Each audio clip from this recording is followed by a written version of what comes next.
And we are live. What a beautiful day today. Oh my gosh.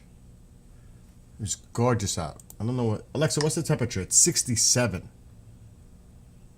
The average temperature of the home is 70 degrees.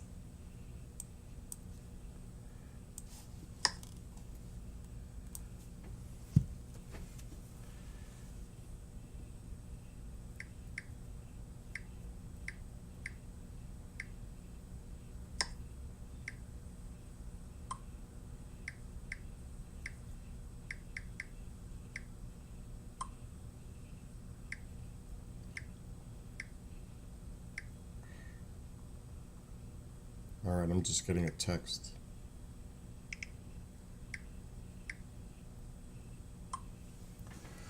All right, let's get ready for the pop-outs. And hello on TikTok and everywhere else.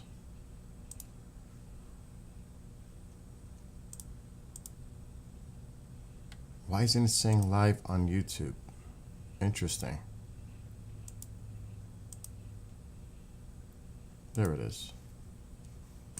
Let's make sure it's muted.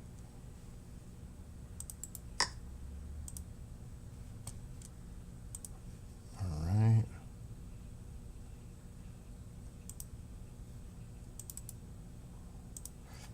The pop-outs take a minute.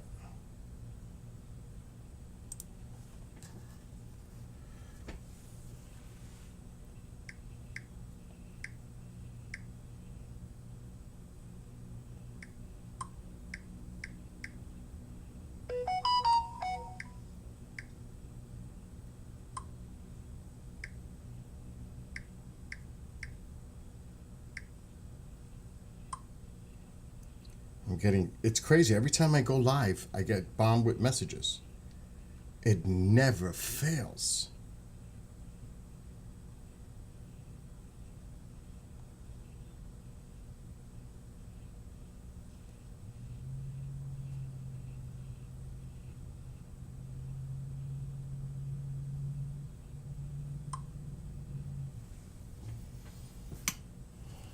Okay. Let me do the rest of the pop-outs. Where was I? Oh my God, what is that? Let that go to voicemail. Let me lower that.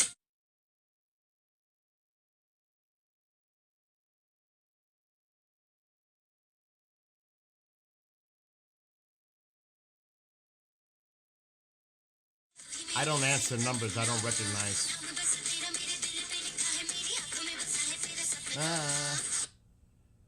If they want to leave a message, they can leave me a message. That's a Bollywood song that I like, that I use as my ringtone.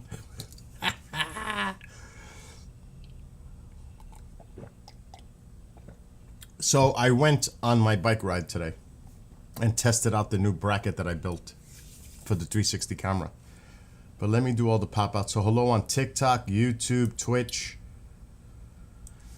Rumble, all the platforms we're streaming to right now. And there's quite a few. And I do gotta take the station from her in a little while. That's not for a few hours. But I am really curious because the video I made today for the bike ride just finished rendering, editing. So I'm really curious to see how it came out. The new rod holder worked excellent. Excellent. My invention worked out great. So that's not a problem. Not anymore. And then I'm gonna play some music, game. I'm gonna relax. All right, what do I have here? What are we missing? We're missing Rumble. What's up, Nick? How are things in Cali? Must be nice and warm. It's 67 here. It's nice. That's why I went bike riding today and not yesterday. What am I missing? I want to try to finish this game because I have, you know how many, I have 240 games. I got to start finishing games. As horrible and sticking on one game as that is for me, I'm at a point where I must do it because it's out of control. Now, hold on, what am I missing here?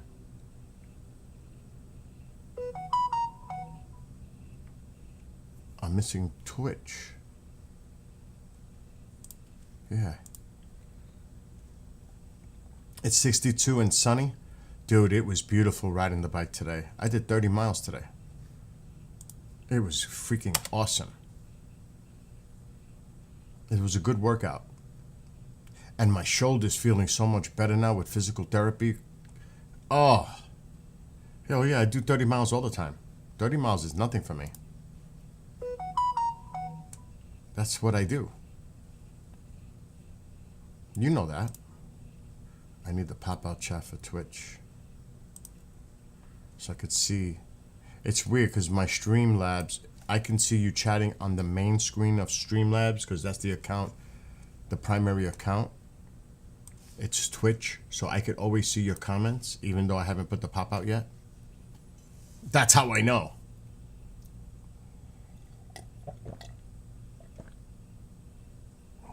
But the new bracket that I made, you know about this, worked excellent. I kept looking back to see if the thing was moving and shaking. I had to stop. And sometimes when I'm writing, it's totally behind me, so I can't see the reflection in the shadow of the sun. So I'm wondering, is it really still on my bike? Where is it? But since the sun is directly in front of me and the shadow's directly in back of me, I'm like, where's the shadow? Did it fall? I'm like, oh my God, I lost my 360 camera. $600 just flew off the bike. Exactly, it fell off. Oh my gosh. But take a look at how it came out today. Now, there is one issue, but it has nothing to do with the thing I built, that I created. Now the problem is at the tip, where I tightened the GoPro 360, and when it tightens, it slightly goes to the right, and I can't loosen it to go straight. So what I got to do is buy a really thin washer, so that when I screw it, it'll tighten to where it's pointing directly forward. So it's slightly off, but that's the only problem now. A 10-cent washer to fix it. That is freaking awesome. So here is the video. Let's look. I just had coffee. Now I'm all... Oh, let me finish my coffee.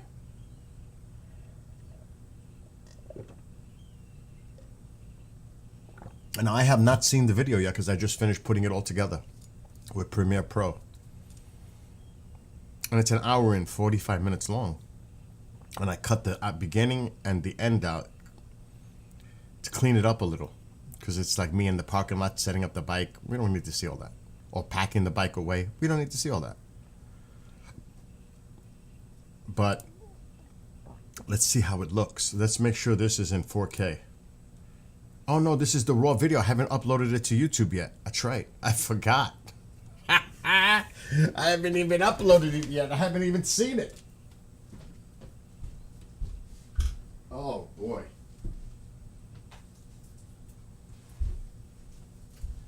Well, let's take a look. Why don't we? Let's see how it looks. Let's see if it works. Audio's off. See how high the camera is now? Look how high the camera is. Remember, this is a 360, so you gotta move it.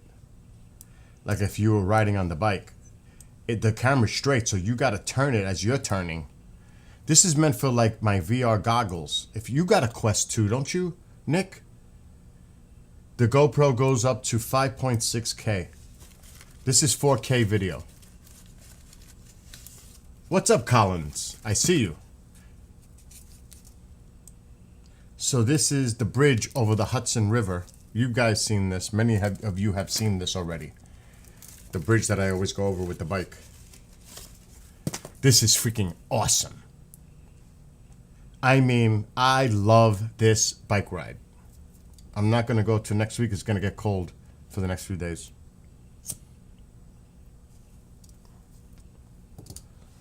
But, oh, you see how you don't see me now? Well, you can see me down here.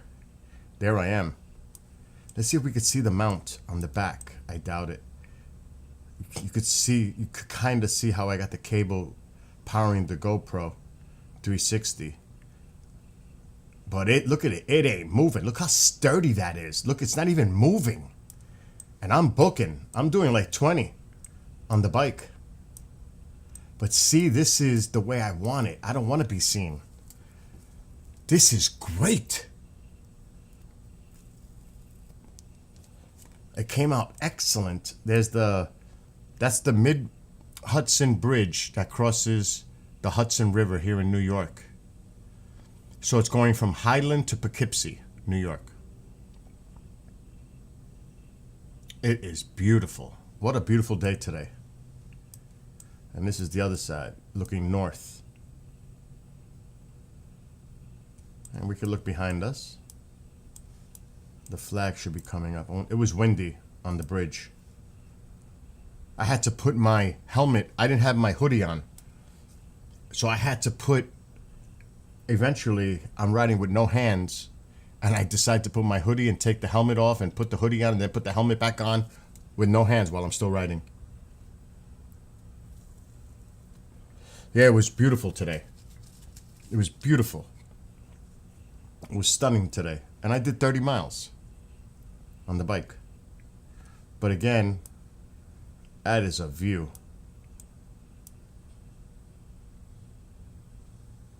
That is a beautiful view. I love bike riding. I love the outdoors, period. This is like the beginning of the Catskill Mountains. But that's a beautiful thing. You can see how it puts the video together. You can see part of the cable here. I'm going to have to fix that glitch. See? That's how I keep the GoPro powered with a power bank. I could record for hours and hours and hours on the GoPro with that plugged in.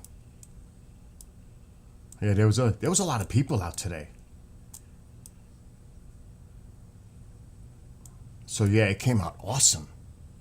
Isn't it nice? Right, Nick? And Nick is on Twitch. I see Collins in YouTube. I don't know if he's still there. I see Tomo, Evan, and a few people popping in TikTok. So hello those on TikTok. But this is my bike ride from earlier today with the 360 camera. I'm modifying it and I'm trying to get the best video quality I can get.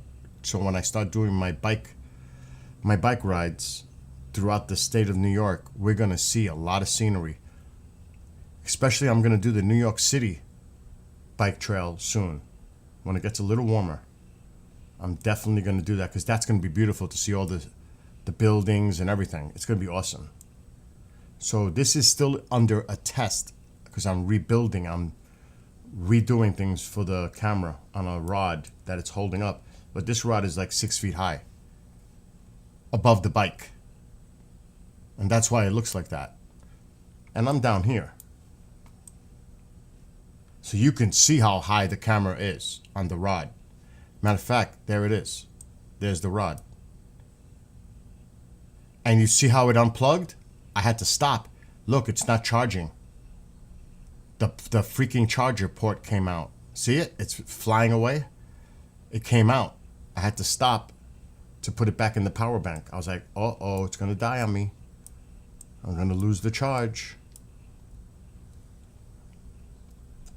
So I'm going to skip a little because this is the raw video. This is not uploaded yet anywhere. I think I got to go back a little bit to Hopewell Junction. Am I getting there? I think I am. Yeah, it is that crazy road. This is a dangerous road. Oh my gosh, this road is dangerous.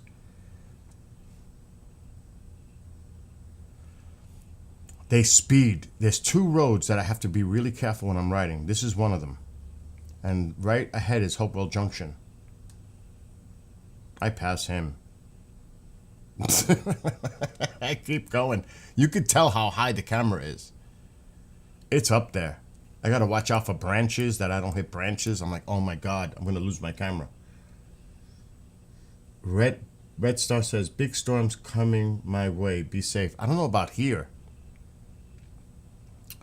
More to the west of me, like near the Great Lakes. That's where they're really gonna get pounded with storms. But you could see. You could see how good it came out. I stop here to drink my Gatorade and swap batteries because I always forget to charge my one battery that I leave in the bike. No bueno. Yeah, they're moving east, but they'll diminish. Oh, hold on. I gotta move this. So this is Hopewell Junction. I made a U-turn right here. Then I stop at a bench to drink my Gatorade, and then I head 15 miles back to my car. This takes about 2 hours. So now I'm turning. So I got my work in today, my 30 miles of exercise. I'm good. And this is 30 miles. Total, 15 each way. I stop at that bench. Right there. Ka-ching. See how I have the hoodie on? Because it's a little chilly with the wind. It might be 65 degrees, but with the wind, it's a little chilly. I tried to... Uh-oh. This is important. Hey, Martin. Hey, Bill. Yes. Hey, listen, I'm just going to tell you, I hope Lance isn't going to cheap out on Nick because, I've been with Nick now like 2 or 3 conferences and he puts on one hell of a... I know. I actually interviewed Nick Pope when I was in Roswell. He's a really nice guy. He gave me a great interview. So yes, he does a great job. I think this is going to happen as long as Nick is reasonable on his speaker fee. I think it'll happen. Well, that's what I mean. I mean, do you know what?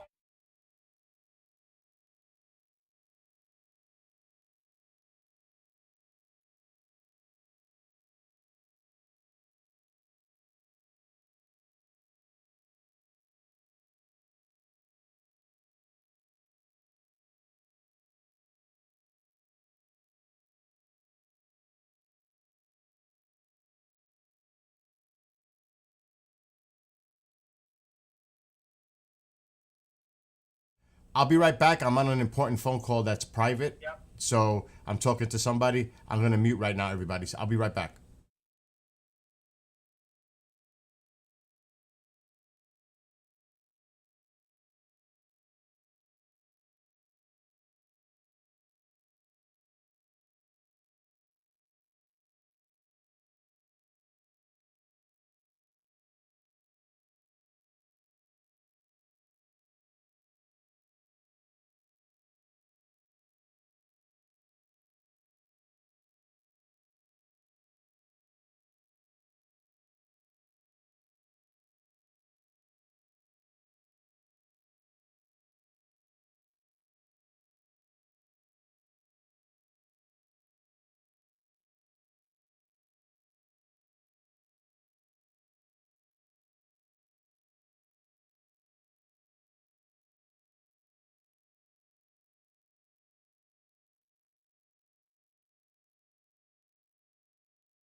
That is very important.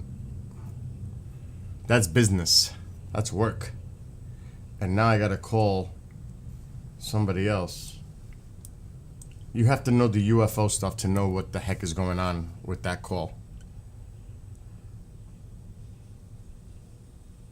And this is a big name. Now I gotta call the Pine Bush Museum people. Well, Lance. I've been involved with them for like 10 years.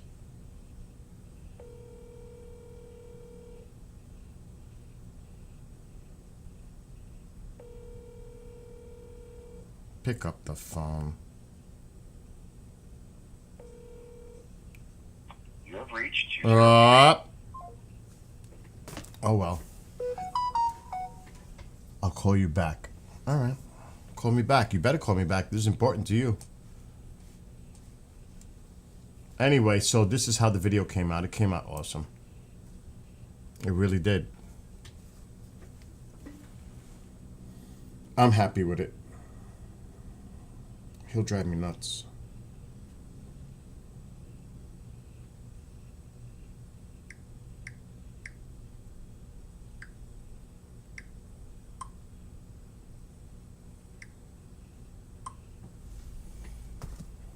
This is how it is. It's constant.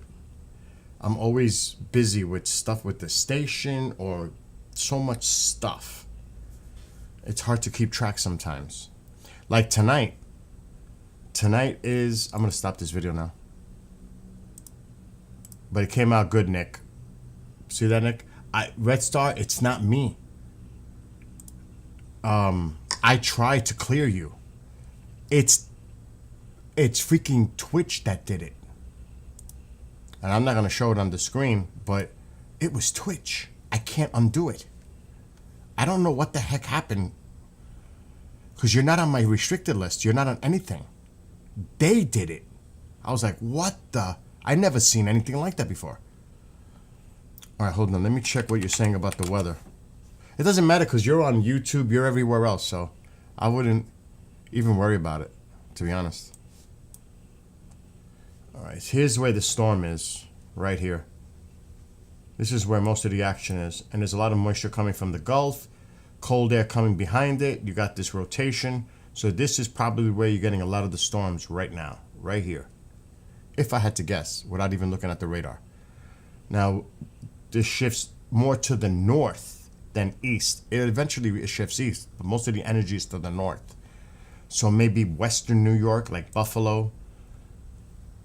Now, there's another low that's trying to develop offshore, but there's not much activity upstate where I am. Most of the energy is offshore. So, but going back to like right now, let's look at the radar. It's probably lit up in the center of the country. Yep, right there. You could see it.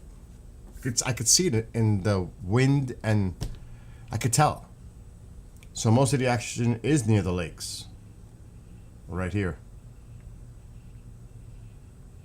So that's a nasty line right there. Oh my gosh, that's nasty. Now, as far as tornado warnings and severe weather, we can check that too. Let's see. Let's take a look. These are the alerts in real time. There are no tornado warnings currently. There's severe thunderstorm warnings, and they're probably up in that area, Illinois. Everything is Illinois. There's all your watches for severe thunderstorm warnings. So there's a bunch of boxes here. And these could turn into tornado warnings. You have to keep an eye on these cells. But this is not good. But it's way up. And that's where all the activity is right now. So there goes that. Now I have a song because somebody that I know wanted to hear a song that I wrote. And I'm just going to play it. It's Rattle My Bones. I'm gonna game. I want to finish playing this one game because I have too many. It's an RPG, and I gotta figure that out. I really gotta figure that out. But I got too many games. I've got to start getting rid of some of these games. It's just ridiculous. I need to really address all these games. All right, what's this message now? Oh my gosh. Uh-oh, she's at the computer. This is a host for tonight. The Paranormal Rangers show starts on the station tonight at 7 p.m. Eastern. I need to call her right away. And I need to mute. I have to give her information.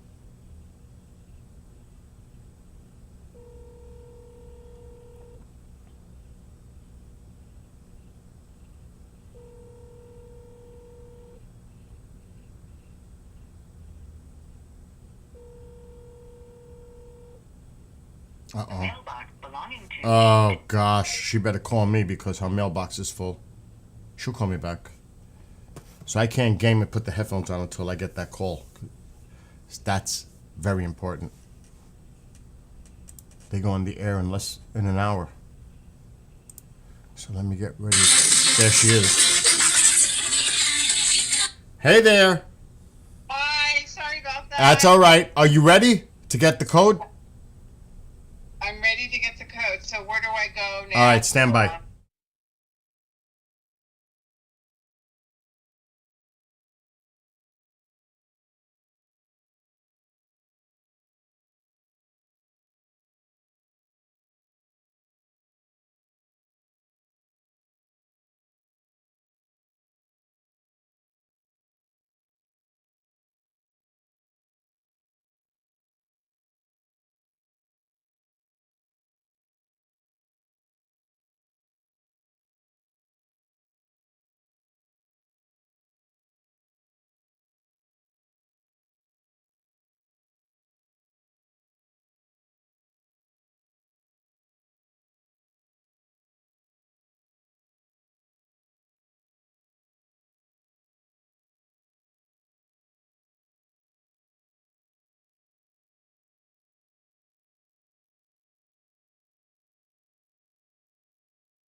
Yeah, you need to log out of that so I can log you in to ours.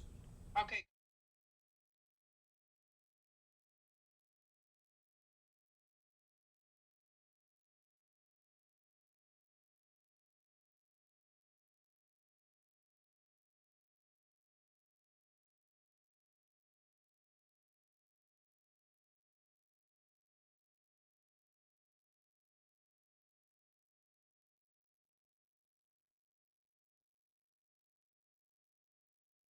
It takes sometimes like a minute or two to get the code.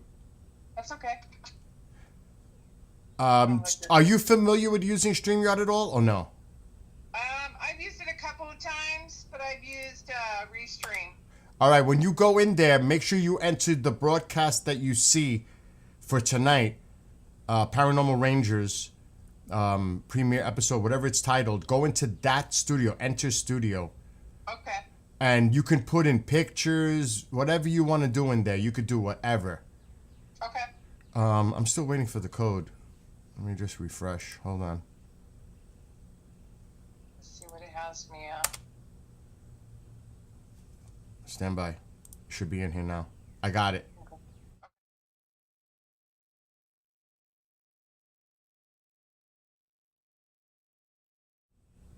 Let me know if you get in. Okay. Are you in? I'm in. Awesome. You see the broadcasts? You should. Billy Queen, Bible Night. Yep. Prayer, Do you see yours though? Paranormal Rangers. no. What? Look more. Hold on. Excuse me. Maybe that's the wrong one. Let me look. Hold on. Maybe I have you in a different account. Let me just. Hold on. This one's all like. Yeah, we have 3 StreamYard accounts for the station, so. Do I need to log out? No, not yet. Let me double check. I'm checking now. No upcoming streams or recordings in that one. Hold on. Okay.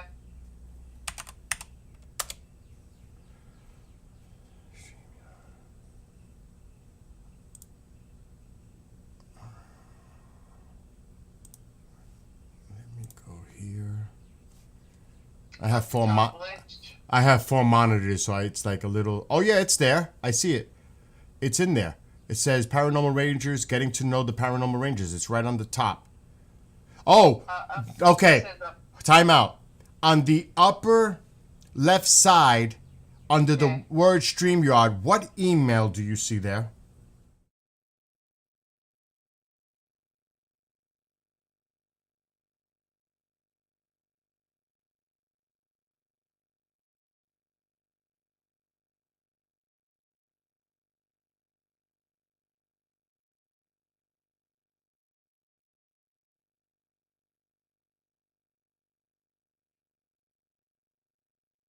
You're there. You see it now. You got it?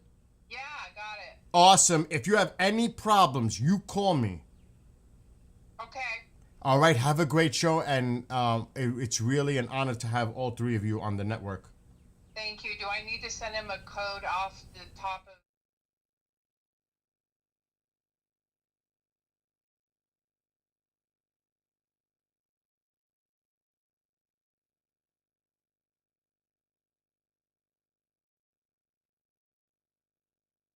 Call me if you have any problems.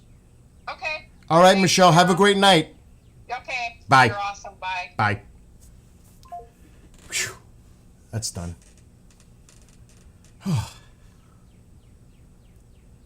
They start their show tonight, premiering, which is awesome.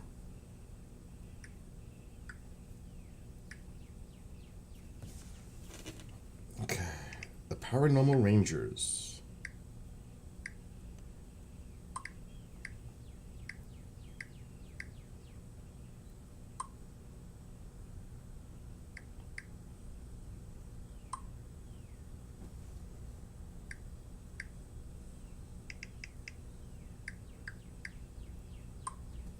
All right.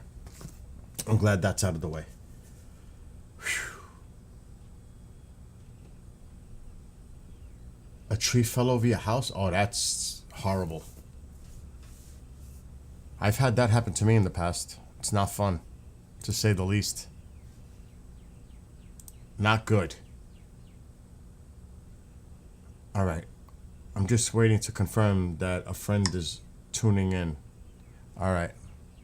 So I'm just going to play a song that I wrote using Suno, which creates the AI music, but I write the lyrics. And I choose what kind of music is to go with the song.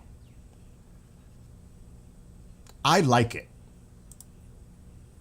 Let me get to my folder. And then we're going to get into some gaming. And I'll just try to watch my cuss words when I'm gaming, because they get me upset. All right, let's see. Let's bring up the audio. The game audio is off.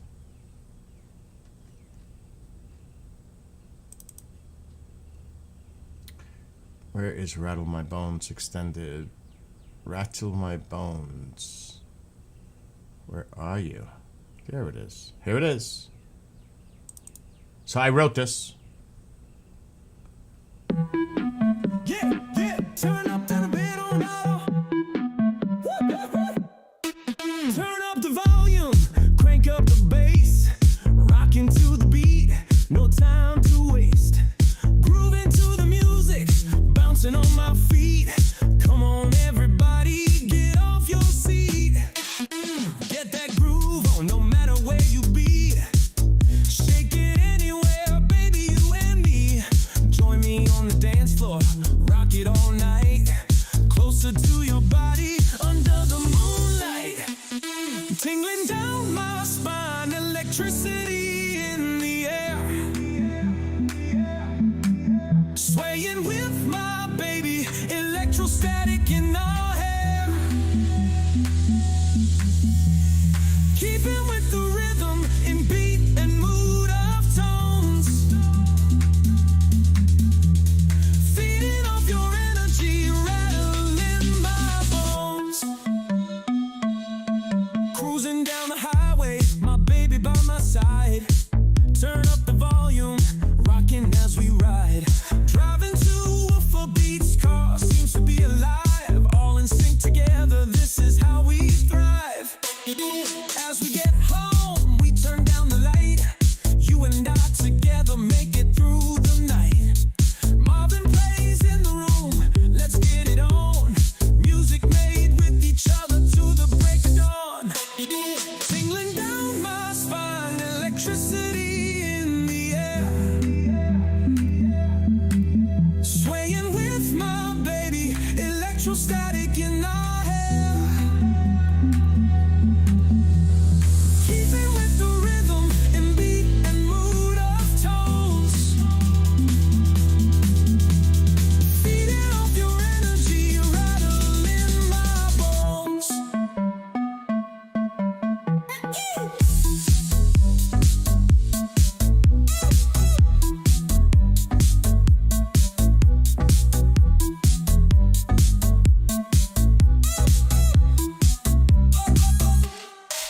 Yeah, yeah. Who made the moon knows? Rhythm and the music. Tingling down my spine, electricity in the air. Swaying with my baby, electrostatic in our head. Keeping with the rhythm in beating mood of tones. Feeding off your energy, rattling my bones. So you get the idea of the song. I'm not playing music. I want a game. Even though this game, I'm gonna have to figure out what I need to do because I don't think I'm in the place I need to be. Which is a pain. So let me see if I have the walkthrough. Just that's not gonna work.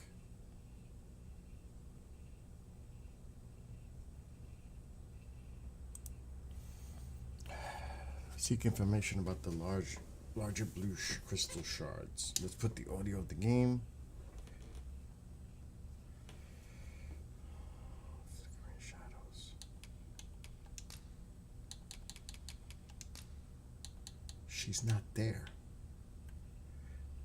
You might ask the oracle, so we need to find the oracle. So where is the oracle location? Let's look. Instead of me going crazy.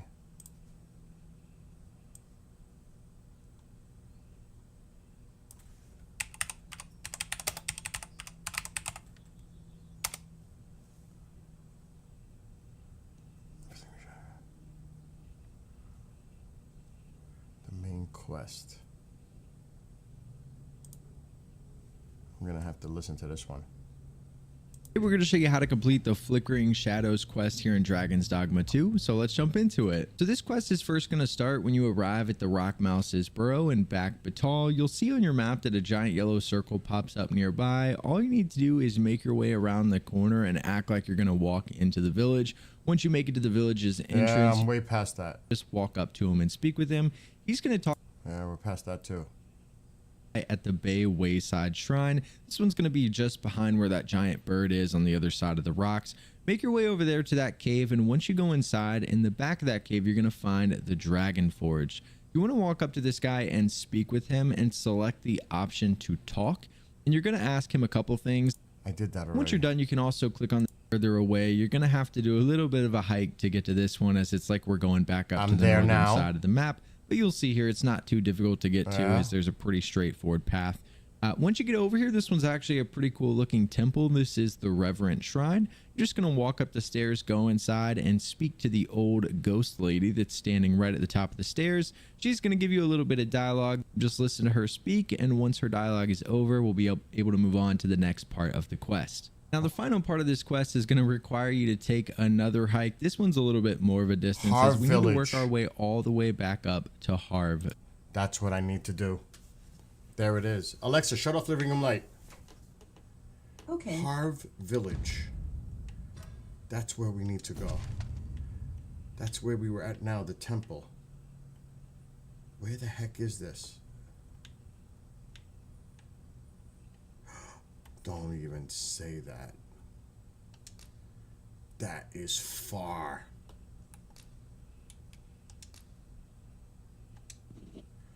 Oh my gosh, look how far that is.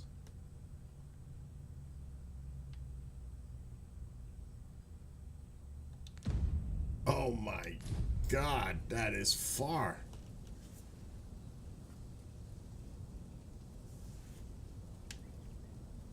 It's still daylight. Oh my gosh, this is nuts.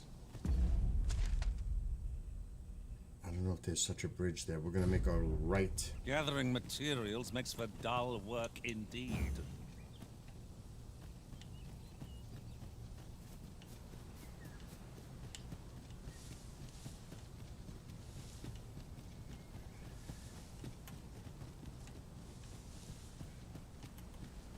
We should be able to follow. Whoa. Follow me, man. Shall we go and speak to this oracle, man? You think I know where to find the person? Well, I'm only glad I don't have to lead the way for a change.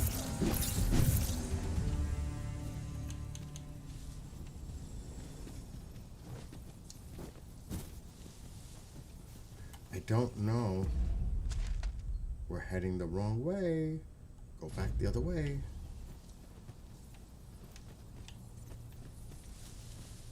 We gotta make a right. I think. Kind of. Oh my gosh, stop. Oh. Let me get that. Colin, I don't know if he's still there.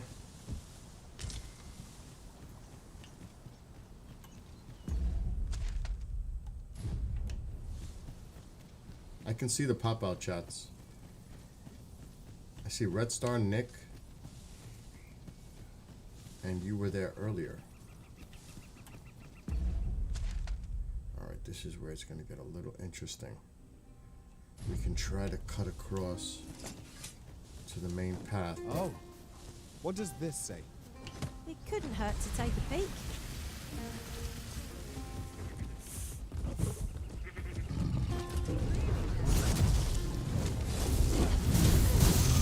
Well done. Whoa!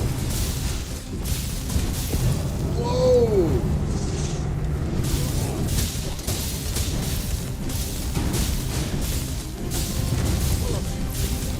Next time I can grant you an elemental boon.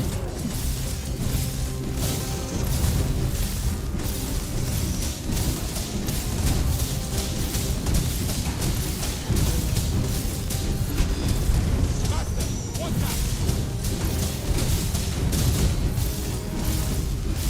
Not waste this chance. Press home or it's on. The moment of victory is at hand. Let us finish this.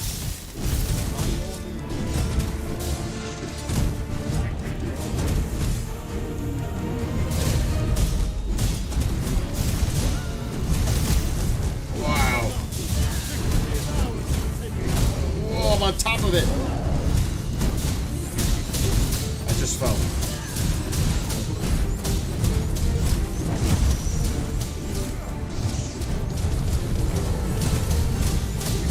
Feast your eyes on this.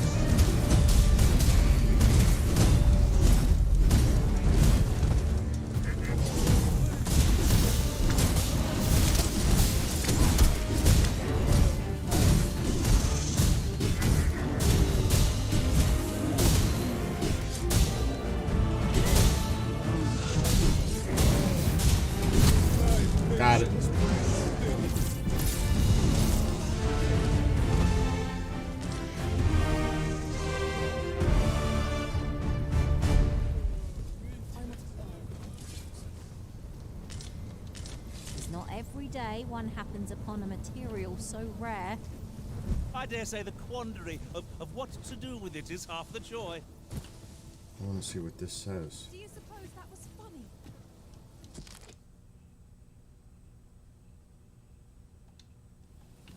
Okay.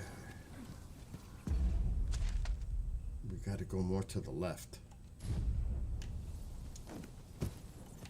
I couldn't draw. We're not getting up there, that's for sure.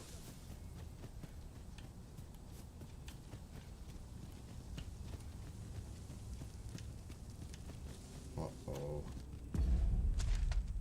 We're going the wrong way.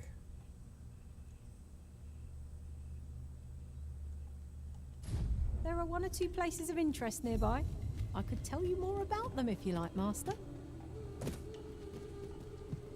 Cavern's depths lie ahead. Onward.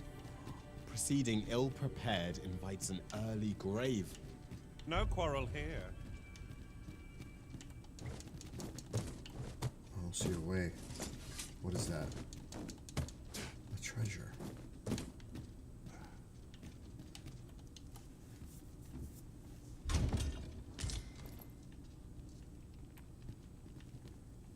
Is that it? Is that it? I don't see any other way. 'Tis a strange sort that ventures willingly into darkness.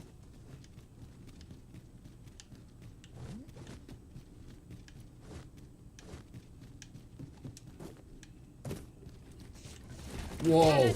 Whoa! Fire won't do much good here. Let's try and hit.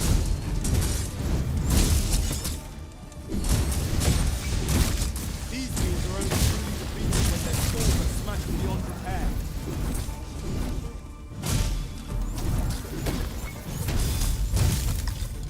I don't know where I am.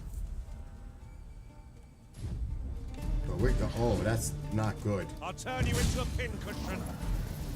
I don't know if I want to go down there. There's gotta be a way to put a light.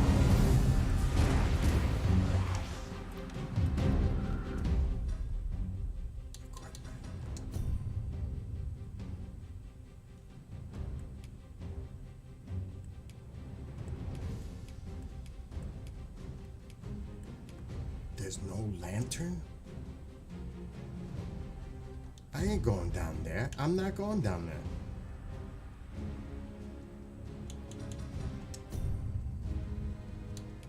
There we go.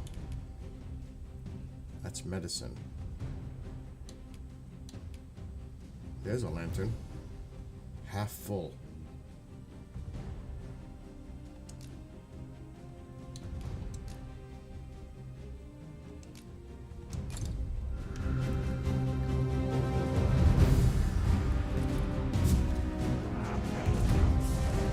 Now, how do we equip it?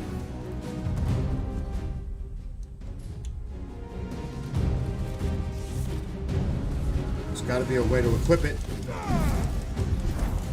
Your magic's safe. I will protect you.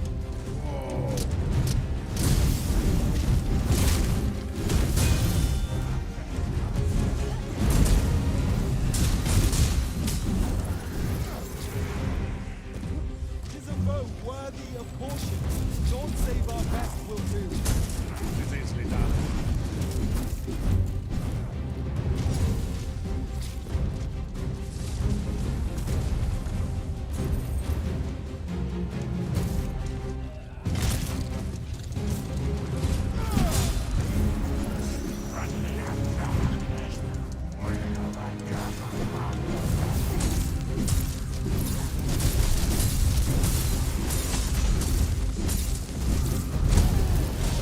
Whoa.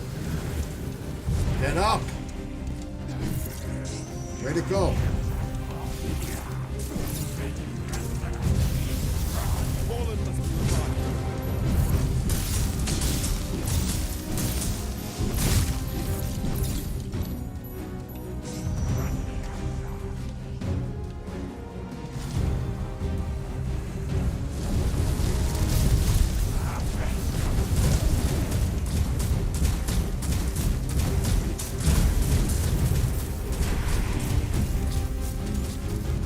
Where'd it go?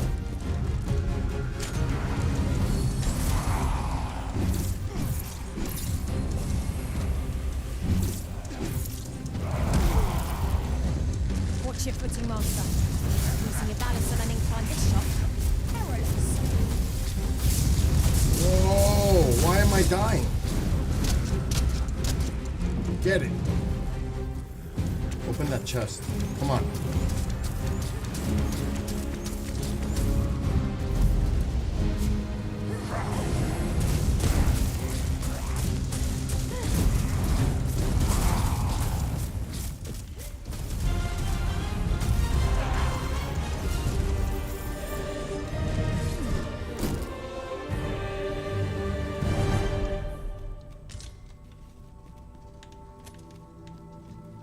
Get that.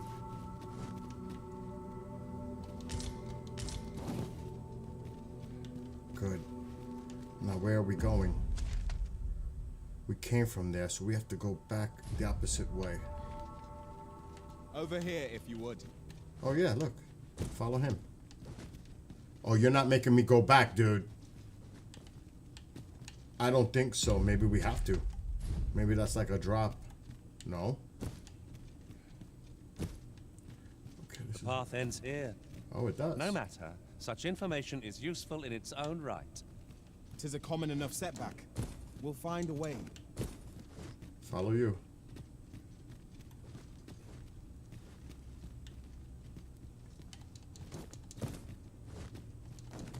Where the heck is he going? I had to pause. I just got a message.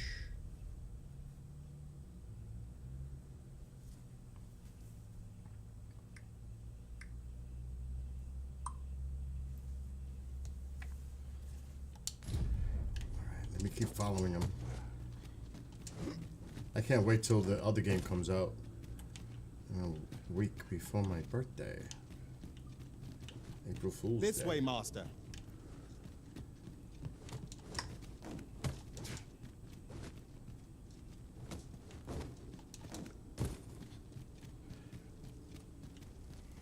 Ah, good.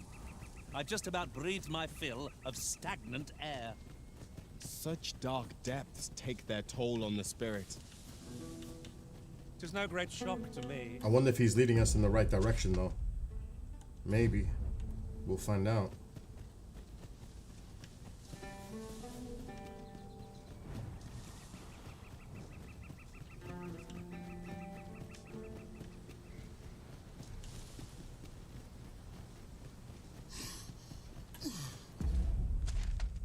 No. Why is he leading us back there? No. Why? Why? It's highlighted. I'm just gonna follow him. Maybe I missed something. Traveling beyond the rift, Master, if ever your pack grows cumbersome, know that I would be glad to purchase any of your unwanted items. I don't think so. Whoa, whoa, whoa, whoa, whoa, whoa, whoa, whoa, whoa. What's her thing? 41. Let's see her details.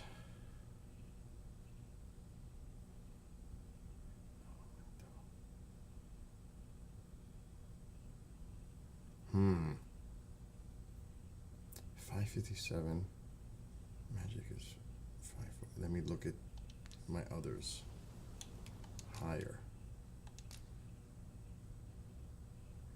We are not getting rid of.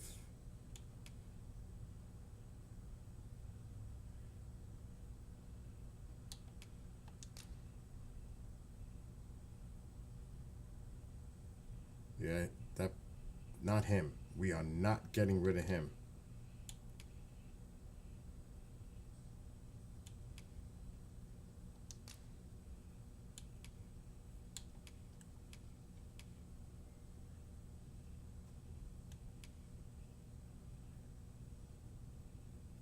I like this one better, even though it's a little less level.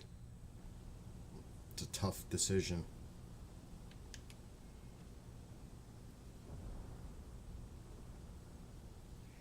I'm gonna do it.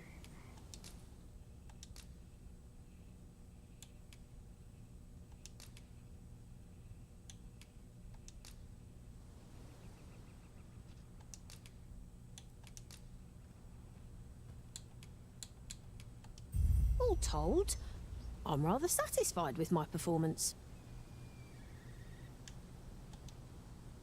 Are you fit to travel?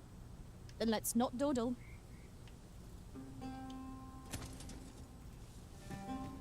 Over here, if you please. You're taking me right back to where we were, dude. There's nothing here for us. She's not here. We've seen her already. I'm sure there must be a reason for this lateness. Perhaps an oracle could divine it for us.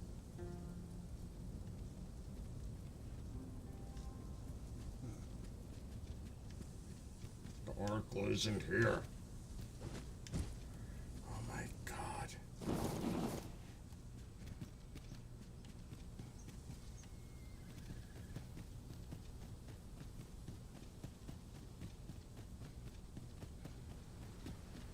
But why would it be like that? It doesn't make sense. She should be there. Unless I'm missing something.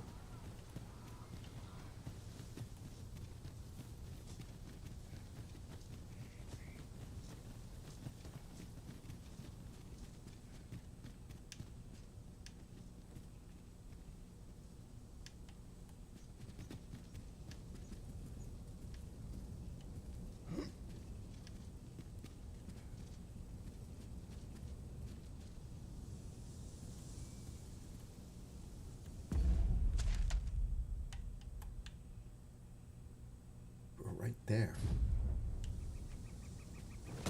And there's nothing here.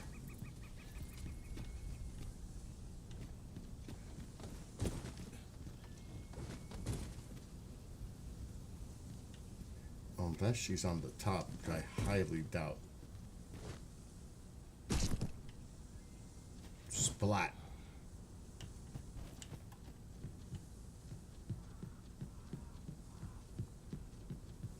Doesn't make sense.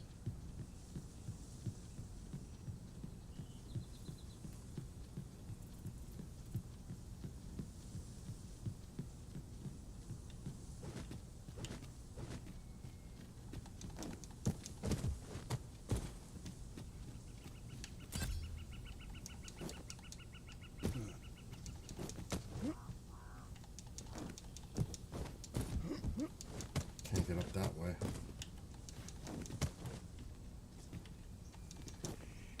I'm afraid I'm gonna fall. There's nothing up there.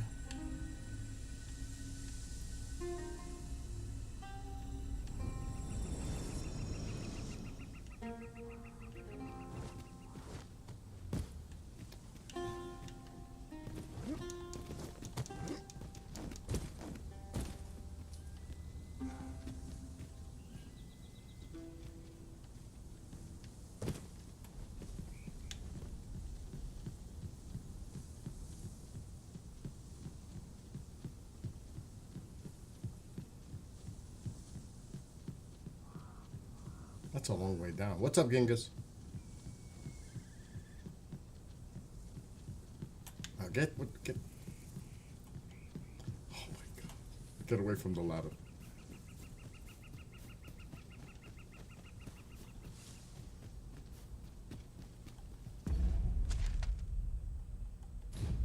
Oh, this down. I don't know if I can make that.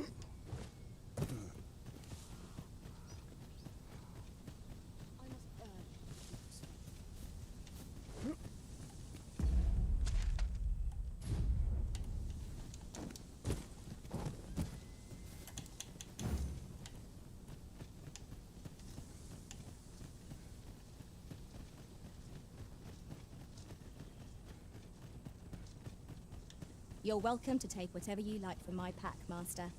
I'd gladly see you put what I find to good use. Oh my god, looks like I'm going in a circle. We're going the wrong way. We're going the wrong way.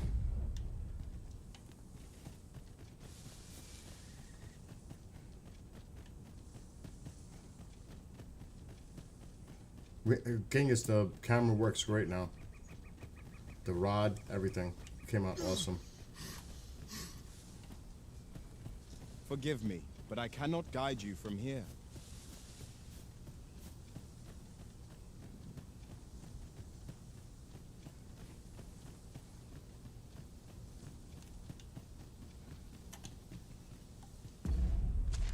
Okay. I want to get to the main trail. Let us proceed to the next location. Shall we go and speak with this Oracle Master? If you wish to meet with this person, I would gladly lead the way. Wait a minute. Oracle. There might be another location for the Oracle.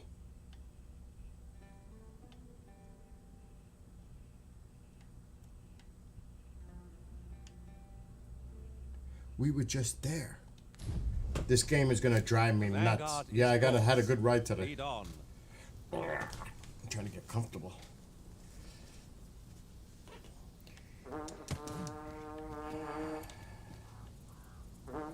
It was nice here.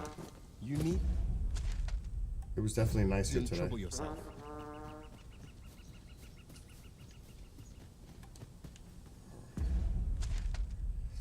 I don't know if I can cross over that. Nope. Yon ox cart is broken beyond repair. The roads are hardly safe. We must remain vigilant. Arisen? Alright, let's just I know take of at this least path. one location in the vicinity that may be of interest to you. Shall Really? I tell you more? Lo, Yes, tell me more. Where are it would you? appear such a statue is to be found in Batal as well. Shall we take a closer look? Where is she? Not you. Pointing the wrong way.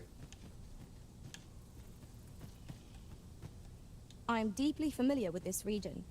You can count on me to guide you.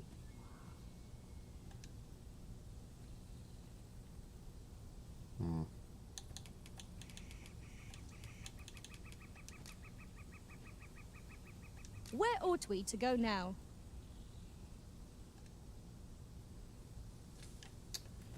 At least.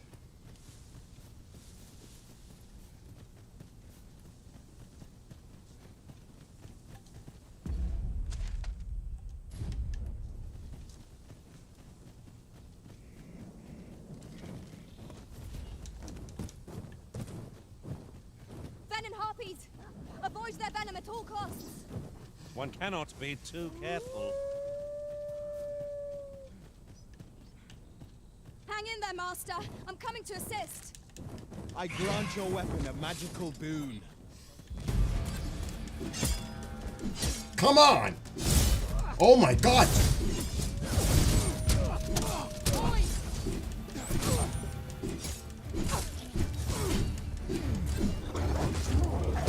Oh my god, I'm gonna...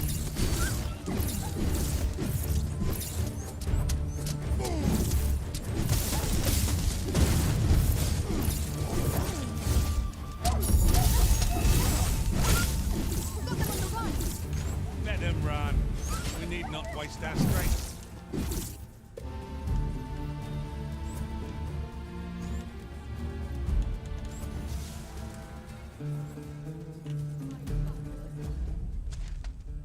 We're going the wrong way.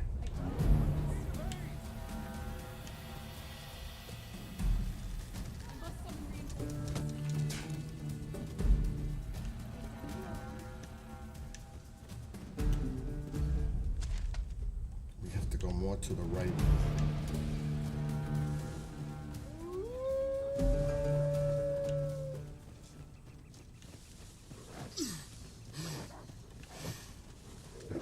Whoa!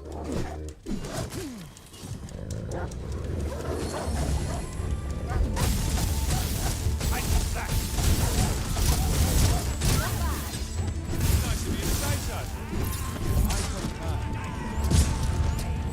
Oh, I'm in trouble.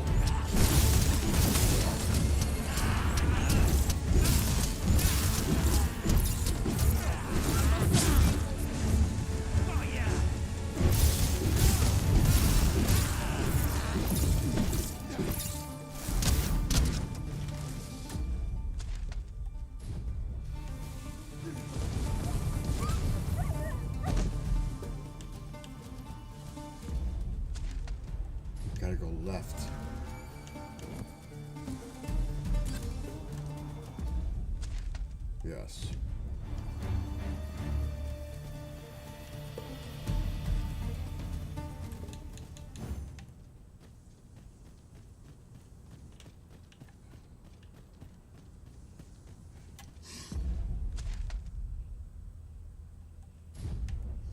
Okay, we stay on the main trail. We're good. How faster is it? I will be with you in the moment.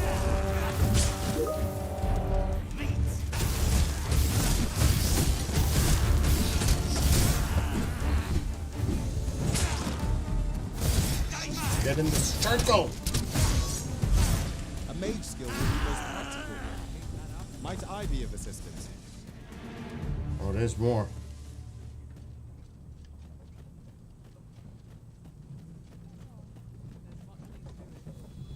Come on. No sense letting the enemy gain the upper hand. The early griffin gets the worm, as they say.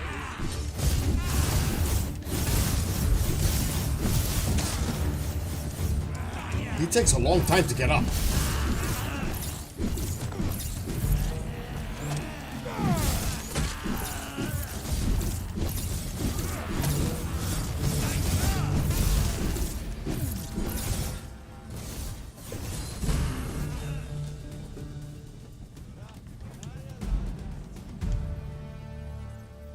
This ox cart's bound for the checkpoint rest town. Can't let you on till you've paid. We'll pay. We will pay.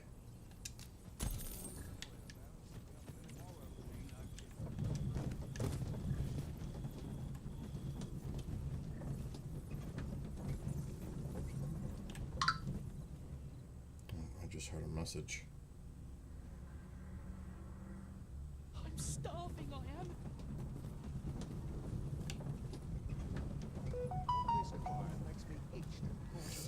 Genghis, tonight in a half hour, the Paranormal Ranger show starts on the station.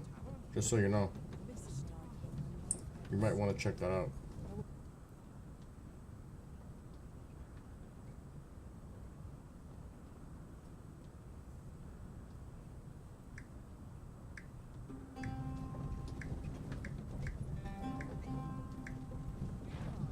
Ah, here we are. The ox cart made it without too much trouble. There are worse ways to travel, I suppose.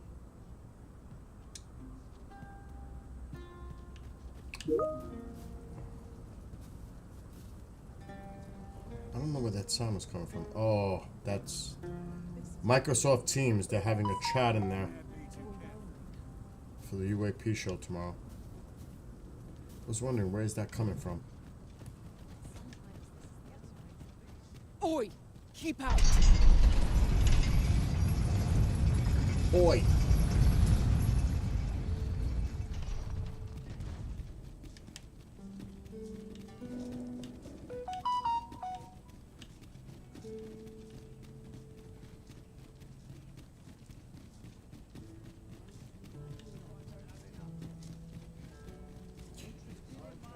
We need to go to a shop. We need to buy a campfire.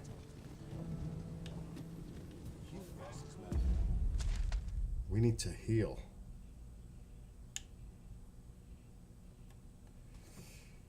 Swords.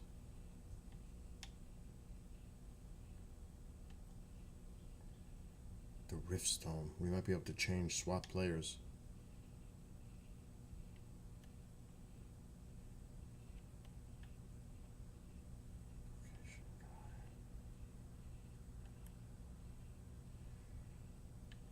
Where are we now? Wow, we're all the way over there.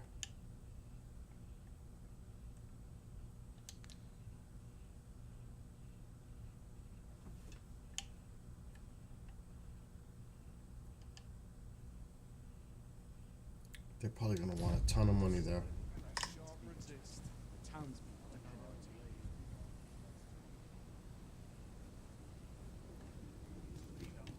I have a ton, Colin.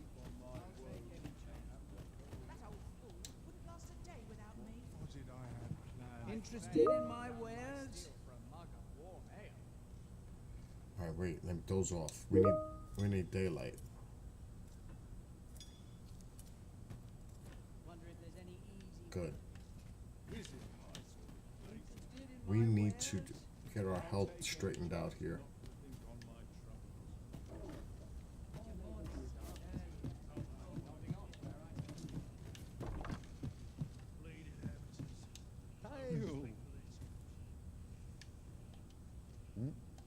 Welcome, sir.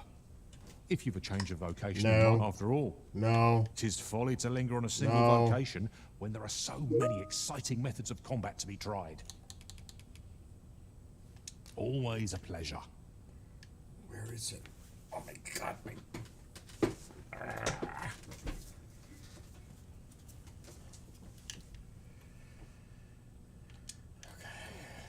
We need to find a place to rest.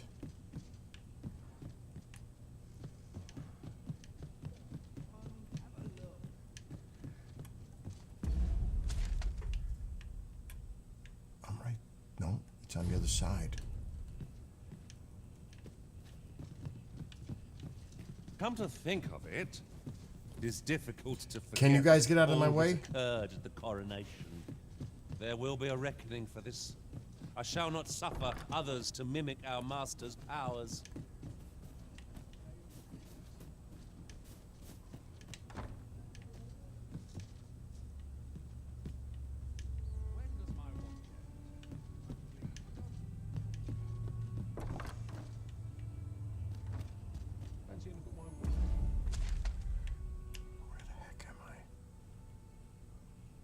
It should be alright. This is crazy.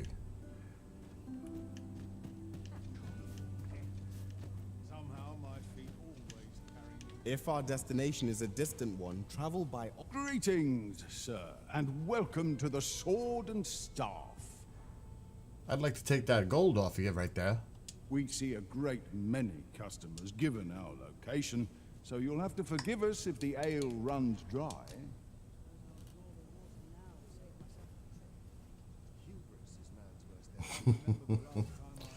I'm a very busy person. I get messages all the time. It's part of the job too. Comes with the territory. Wonder if there's any easy work to be had. Is this him though? Is Slow and steady gets the job done. oh wow, I could just go right in there. We need to sleep. Not to work if I'm to put bread But I don't get it. It's like we're there. Is it him? on the table. I'll take any chance not to think on... Greetings, sir, and welcome to the Sword and Staff. It has to be. We see a great many customers given our location, so you'll That's have to too forgive much us money. if the ale runs dry. I'm not wasting my money on that.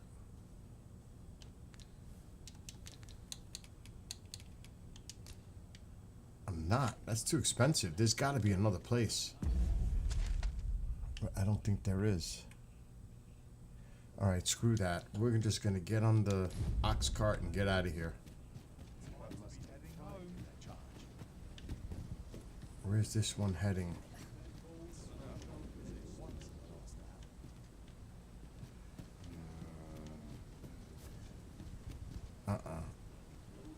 Pray, do not impede me, sir. I'm on duty. Oh, get lost. Have you need of me? No. Maybe there's another cart this way.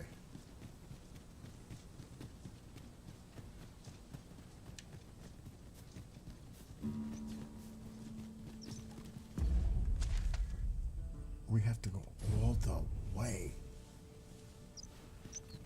Let me get that. There has to be a better way than this.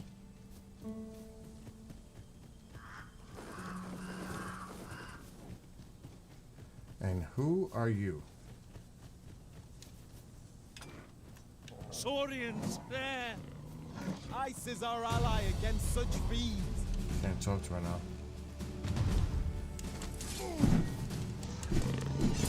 Let my magic grant you an elemental boon.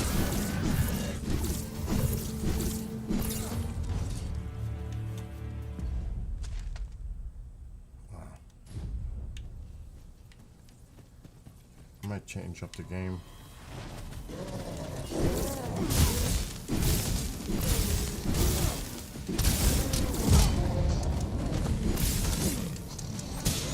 Was most effective.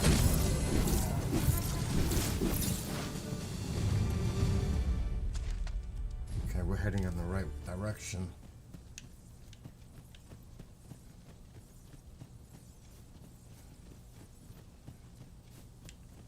I'm taking a big chance here. Might have a look around. Turn out your pockets. I'm taking a look. I've just recalled. I found a treasure chest near here during my travels beyond the rift. May I show you to its location? Oh, I gotta message these hosts because I sent emails out to everybody.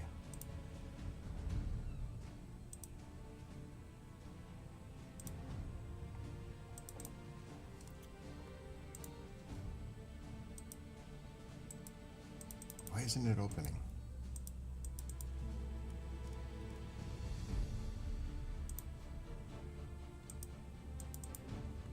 What's going on?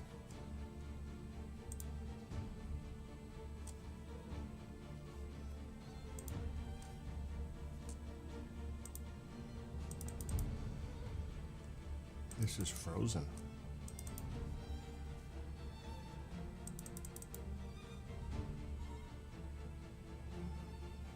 I've never seen that happen before. Wow, everything's popping up at once now.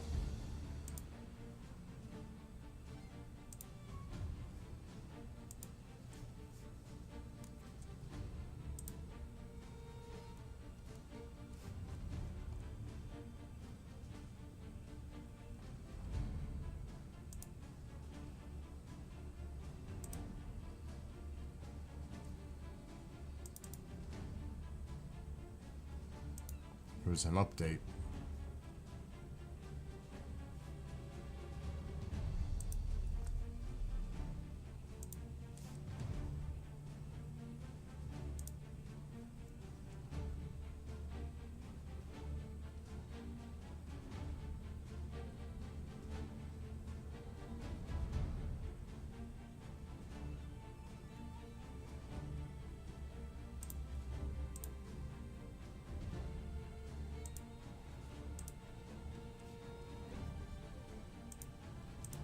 Okay.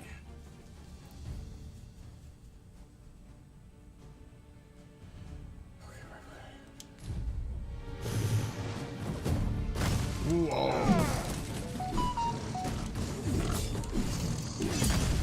Whoa.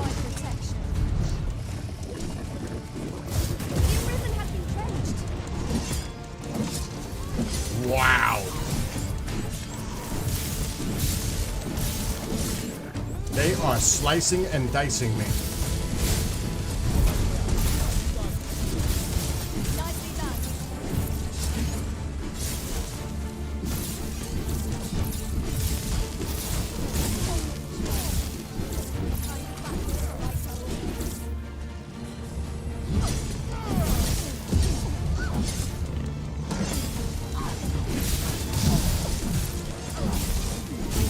I'll turn you into a pin.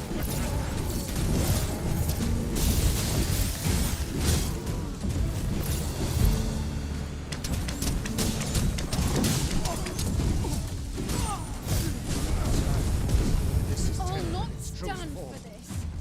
That's it. That went well. That went well. I'd wager there's aught to be found here. We ought to take a closer look.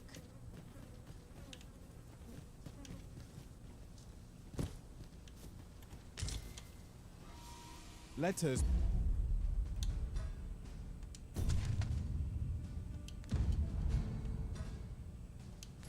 Proceed to the next location.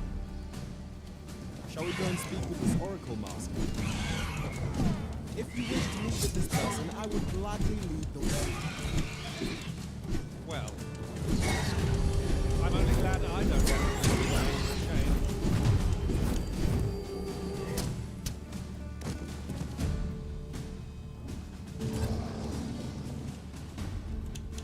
Battle is to be avoided, I take it. Arisen. Let us defer to the Arisen's judgment. True enough.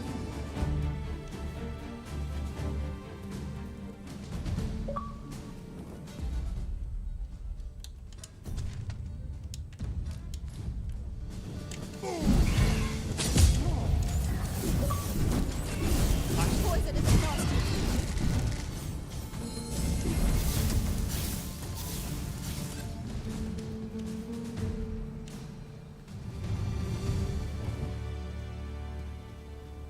Who are you? Whoa.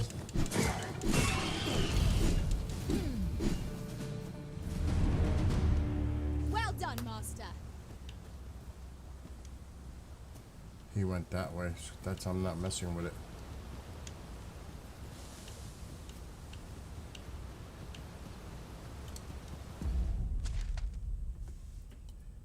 We don't want to go over the bridge.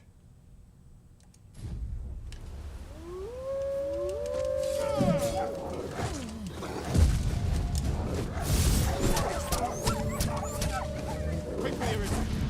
You must regain your footing. Oh my god, he's dragging me and chewing me up. Look at this, they're tearing me to pieces.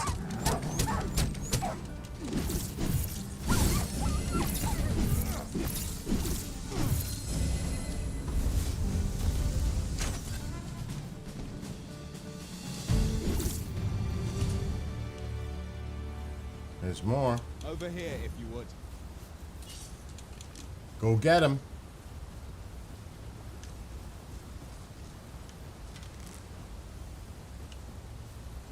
The paths to victory are myriad indeed.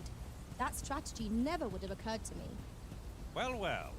Colour me surprised. Who are you?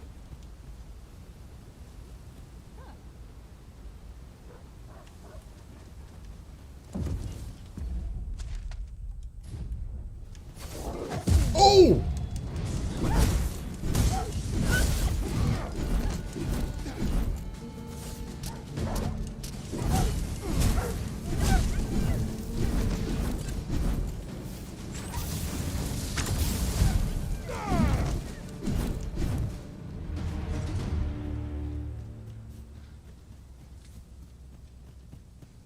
Yon path leads not to our destination.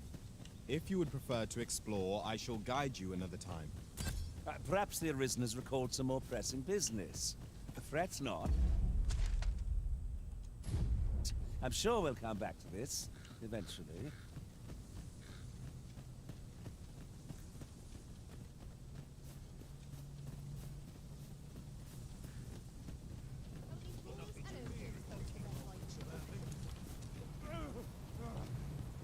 I bet you this would take us. In your luck.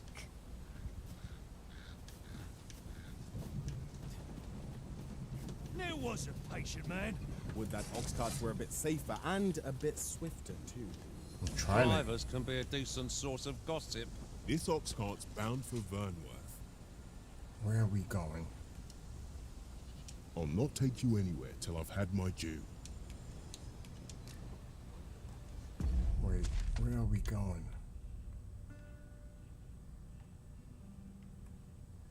We're going to Har Village.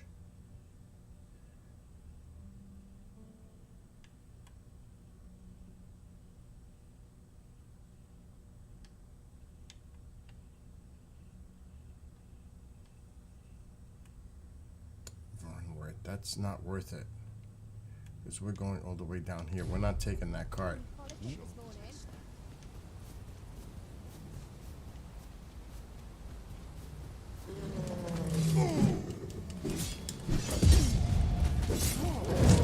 Holy!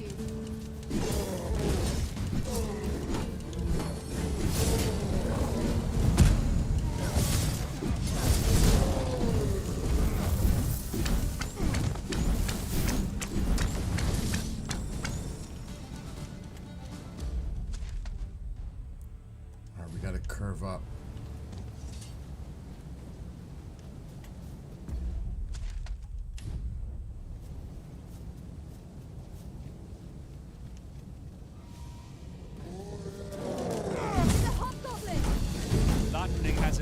my potential against this one.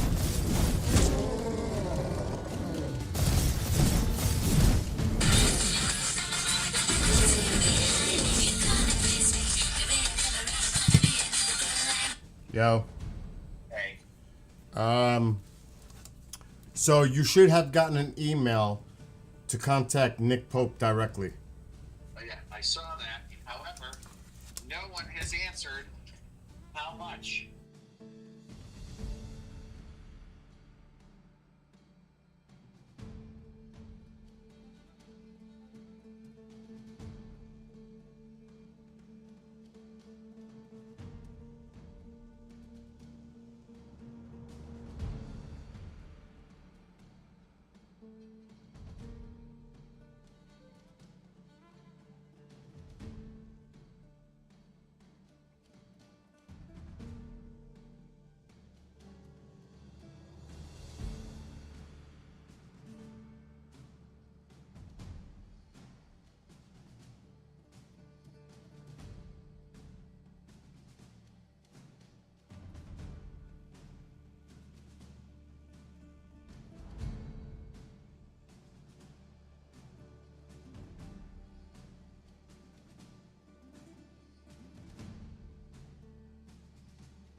Here's the thing. Don't you think that the most crucial, like, those people that are on the street might not care? No, but some might. That's the point. You've got thousands of people that attend the Pine Bush UFO Fair every year walking up and down that street. Yes, I get it. some people might not want to, but the point is some people might because it's the name. And if they have an opportunity to spend the night, the evening, going to an event, have dinner before they go or after, you know, that's the thing. I mean, if you just randomly decide to do it in September, there's no guarantee people can just travel from all over just to go there. You have people already there. That's what I'm saying. You know what I mean? You've got thousands of people there. Out of those thousands, if 100 decide to do it, that's great. Do you know what I'm saying? It's about the numbers. I know it's about... Dude, remember, I'm the one that lost my shirt last I know. right. It's easy for me to say the ultimate decision is yours. Well, I just got to know what is going to produce the most. I would, well, he's a name, big name. I mean, now it's up to you to make that decision and make that contact with him. The pieces are in place. Now it's in your hands if you want to have Nick Pope at the Pine Bush Museum at the fair. That's on you now. You make that call. But Martin's ready to be the MC. You got Mark, you got Marianne. So everybody's in, all the pieces are on the table. So now it's up to you to make that move. You know what I'm saying? And yeah. Nick Pope is a big name. You know, and he's never been up this way. So people may travel just to see what Pope has to say. And he does do a great presentation, by the way. But and here's okay, so and also trying to keep everything within its limits. You know, it's just like there's a lot of fucking people. You know, I gotta like. No, it is. Say from Willis something like.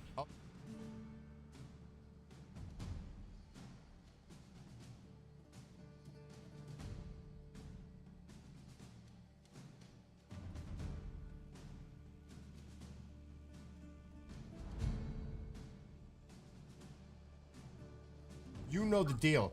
The earlier you book a flight, the cheaper it is. The later you wait, the more expensive it is. Dude, I.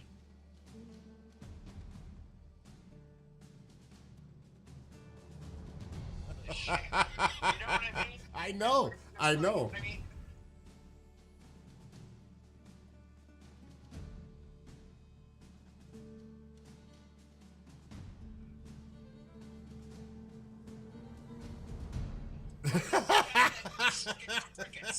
Yeah, but this is for sure. This person responded. So. Well, no, I get it. But So. this is why I don't.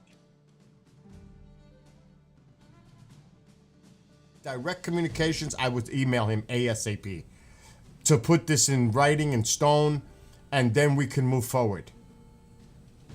But nobody does little short presentations underneath the tent. We need people to see them at the community center, not no sneak peek little preview shits underneath the tent. I know. That was the worst idea. That was the worst decision, yes. Yeah. So do your thing. You let me know what happens. Just think about it, but he's waiting on you now. No, I know. It's in your hands, bro. I have to talk to a couple people tomorrow. No. Do what you got to do, but let me know by the weekend what happens if you find out. I will definitely know by the weekend. All right, let me know. Thanks, dude. Later. Later. Bye. So we're trying to get... I'm going to take a pause on this game for a second. We're trying to get the Pine Bush thing for the UFO fair this June.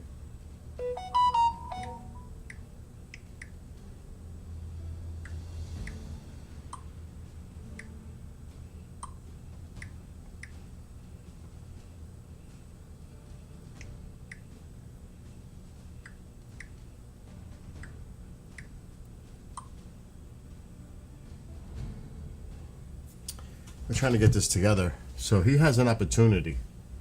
It's on him. He's the one that's in charge. I can only make recommendations and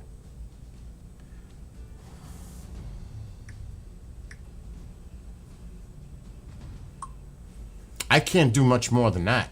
I'm doing my part. I mean, I'm the guy with all the connections.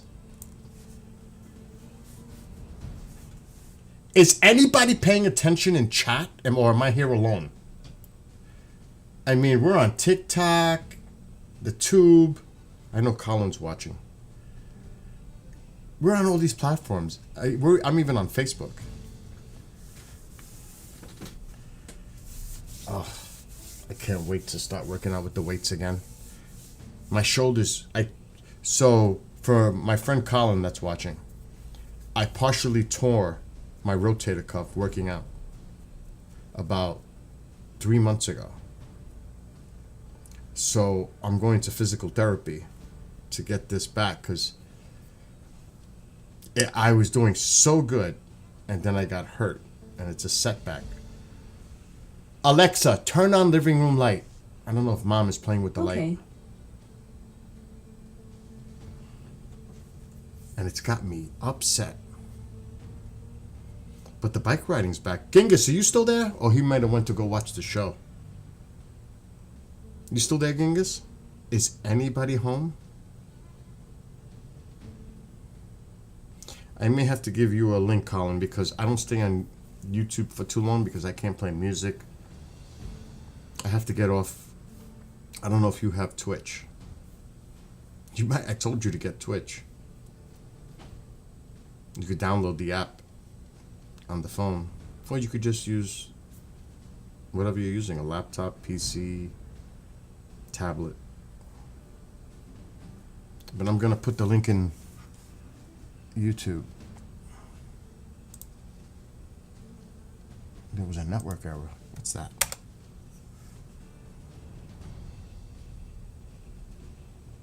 What's going on with Twitch? Sounds like somebody's walking on my roof.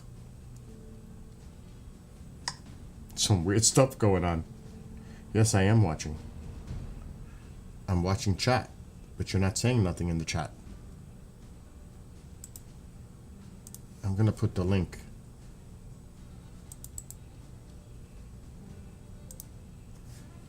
in the chat for YouTube. That's the Twitch channel.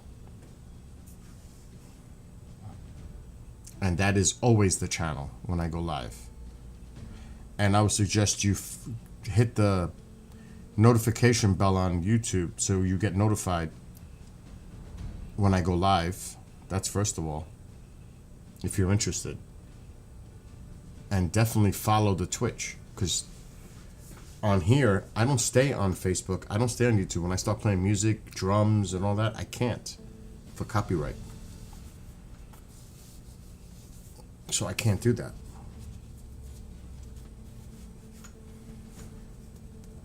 Like right now, I just want to chill for a minute. That game's got me freaking out for a minute. I just want to chill out. And I got to take the station from her soon. Oh my God, I got to put the GoPro. I lost my cover today. I'm tight. It must have fell off when I was riding the bike. That's nothing though. It's not a big deal. I can always order another one. Let me get this out of my computer. Because I was uploading the video from the bike ride. Oh, I should have formatted it. I could format it on here. On the GoPro.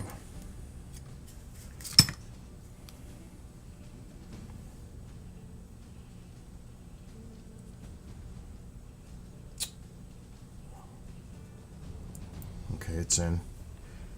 Where's my battery?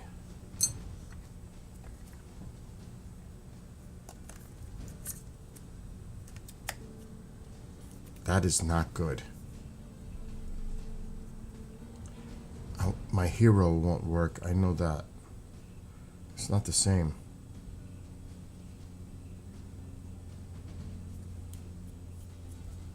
I don't think that'll fall out.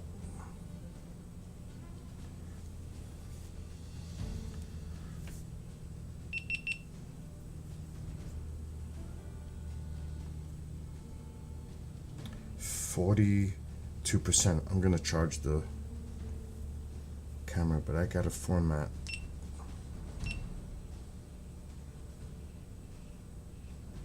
Preferences. Reset. Format SD card. Format. Now I'm gonna charge it. So it's formatting the card inside. It's 256 gig. It's a big card.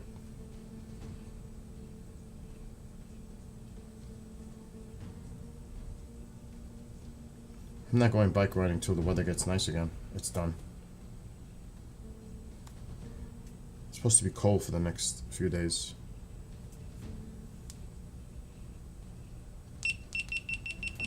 Okay, let's put this away. Actually, I'm gonna charge this. Oh my God.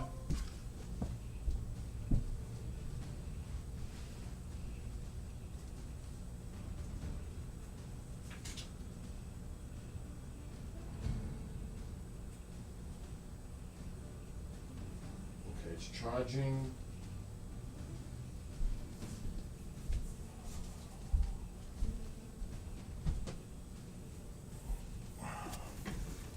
Good. Okay. What was I gonna do? That's done. I need more coffee.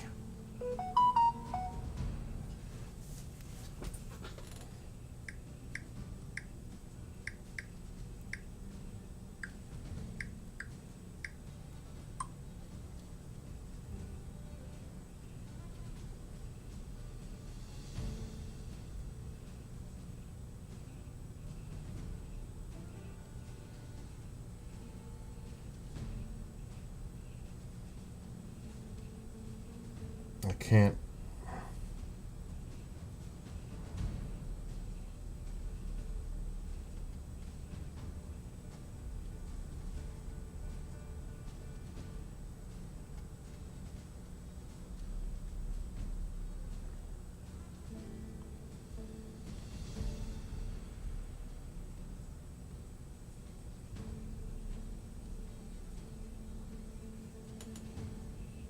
Okay.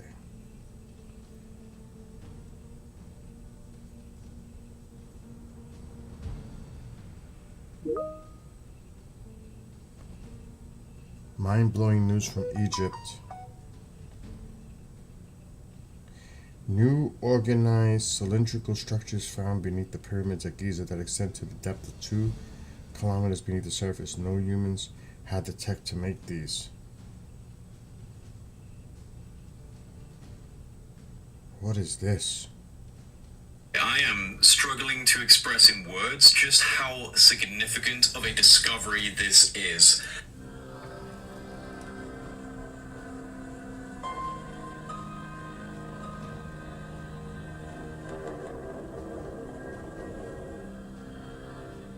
What has just been announced in relation to the pyramids at the Giza Plateau and the plateau itself is so incredible, so awe-inspiring and narrative-shattering that I have been sitting here for the last hour trying to wrap my head around the implications of what we were just told. So this is pretty much breaking news because the new findings were announced on the 16th of March at a press conference held by the team who was studying the Great Pyramid of Giza with a non-invasive technology that was first developed by Filippo Bionde and Corrado Malanga called synthetic.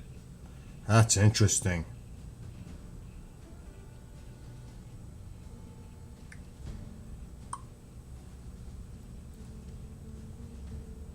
Something they claim that cylindrical objects were found underneath the Giza pyramid, and it's deep, and there's no way there was technology that could have created it, and it's that deep underneath the pyramid. Now I don't know, this is something that somebody sent me just now. I don't know, allegedly, until I see further evidence and proof, but this could be big if true. I'm gonna have to look this up.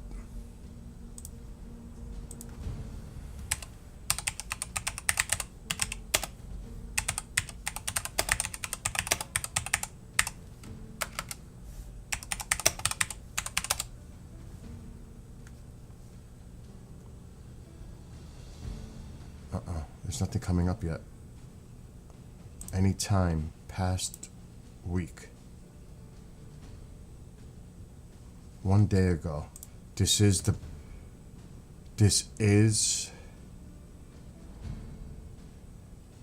it just says shows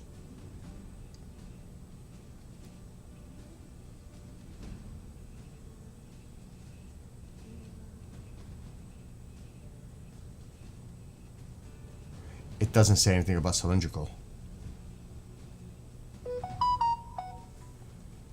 People send me stuff all the time.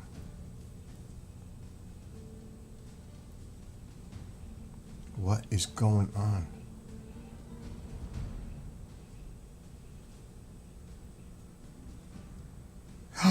It does say. I'm gonna share this on the screen.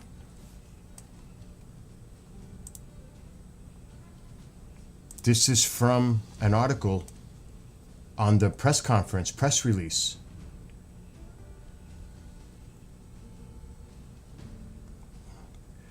SAR images obtained from different angles enabled a 3D reconstruction inside the pyramid of Khafre. Near the base of the pyramid, 5 identical structures are seen connected by geometric pathways. Inside each of these are 5 horizontal levels and a sloping roof. Below these 5 structures are 8 cylindrical structures which appear to be vertical wells, hollow inside and surrounded by descending spiral pathways. These 8 vertically aligned cylindrical structures arranged in 2 parallel rows from north to south descend a depth of 648 meters, where they all merge into 2 large cubic structures measuring 80 meters per side. It is 2 kilometers beneath the surface and extends beneath all 3 pyramids. Of course, they say that this was made for tombs for the pharaohs. They're saying the story doesn't hold up. The massive underground structure revealed by the recent SAR data shows what appears to be a mechanical or functional system. Tesla believed in this. In the Giza power plant, they use a machine using resonant and acoustic forces to convert mechanical stress into electricity. The cylindrical walls could be conduits for energy or sound waves, and the cubic structures might serve. Wow. The Kafri Planet hopes to plan an excavation in order to discover more about this underground structure, but history shows it would be very difficult. The Egyptian government will never approve it. The Egyptian government will never approve a dig. That's the thing. They're not going to allow it. They always put a block on it. But it is out there. It is out there. I'm going to put this link to the guys. I got to go back. History. Not downloads. History. Let me send this to the guys for the show tomorrow.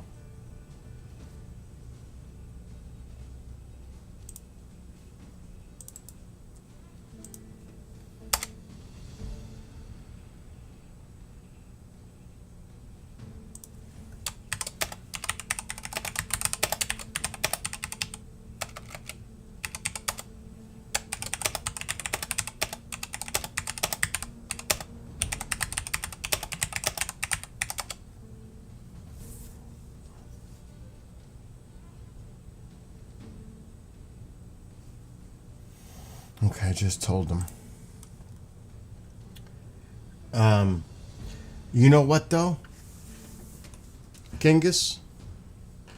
It's also a denial of history. Because they want to be credited that the Egyptians were the ones that constructed the pyramids. That may not necessarily be the case. It's what we've been told. It may predate the Egyptians, but they don't want that to come out because they want the credit of the construction of the pyramids. Follow what I'm saying? So this goes against the fabric.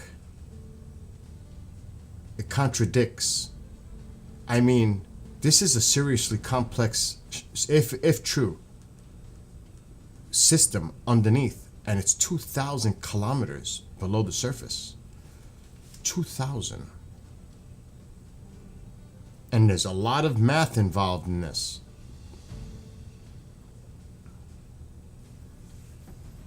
This is going to be interesting to see if this develops. I say no. Because when I spoke to somebody that I know, an archaeologist, and he's still in the Philippines, I can't believe it. And what time is it? It's a little early for him. I can actually try to call him.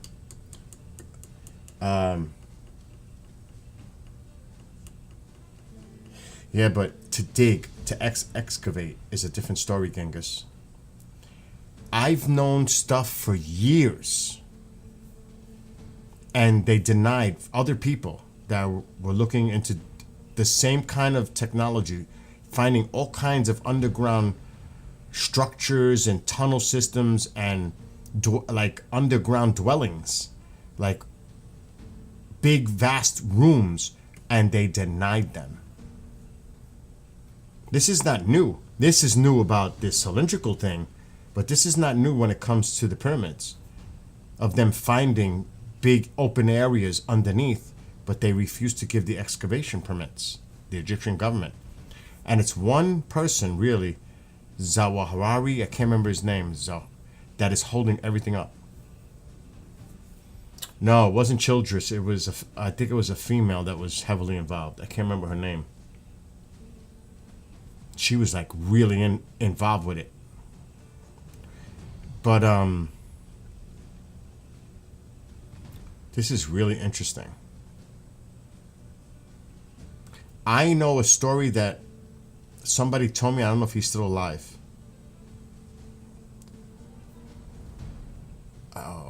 What was his? Louis Buff Parry. Louis Buff Parry told me that he seen underneath, I think it was the museum where they keep all the artifacts in Egypt, of a huge stone that had a huge slice in it that looked like it was done by a laser. And it's never been shown to the public. They have it in hiding underground. He said he's seen this and he couldn't believe it. That it was a huge stone with a huge slice in it. Like there's no tool that could have made that. Not that dates that time period. He said, Bill, this had a slice in it, a thin, laser-like slice in it, and they don't want to show that stone. So I'm sure there's a lot.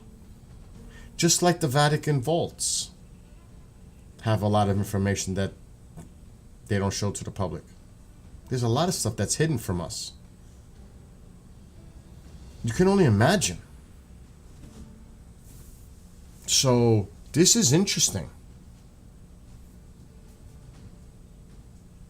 But it's going to go nowhere because the Egyptian government is going to say no.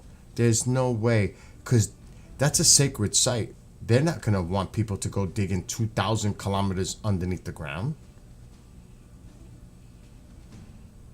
and disrupt. Because remember, from their perspective, this was the tombs of the pharaohs. It's sacred. This is... You think they want anyone to disturb that? And that's what they're going to say. It's a lot of political stuff too. It's not just, but this is an interesting story that's developing. And there is a lot of articles on this right now. Huge underground structures found underneath the Khafre Pyramid, Giza. And it connects to all three. Cylindrical objects in a geometric form. I can't play the video because I'll get copyrighted because we're on YouTube. And this is why I told Collins he needs to get Twitch, because I can't show this while I'm on YouTube or Facebook. But this is pretty, if true, remember, allegedly, if true, this is huge. This is what catches me right here. Right there. You just read it yourselves. I'm not going to say anything. If true, that's fascinating.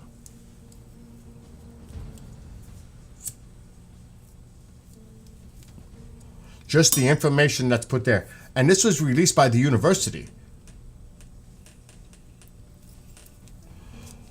This isn't just somebody in a basement writing up this article. This was actually released by the university folks. Corrado Malanga from the University of Pisa and Filippo this is a familiar name, I know, involved in radar and remote sensing research with the University of Strathclyde, published peer-reviewed research in 2022. And it was entitled this, using topography equipment, tomography, for the Great Pyramid. And the research was conducted using SAR data, synthetic aperture radar, along with proprietary software developed by Filippo Biondi that transforms the radar signals into phononic information, which allows for the detection of millimetric vibrations. This cutting-edge technology is capable of revealing underground structures invisible to traditional methods and revealed internal structures never seen before. This is really interesting. Now again, allegedly.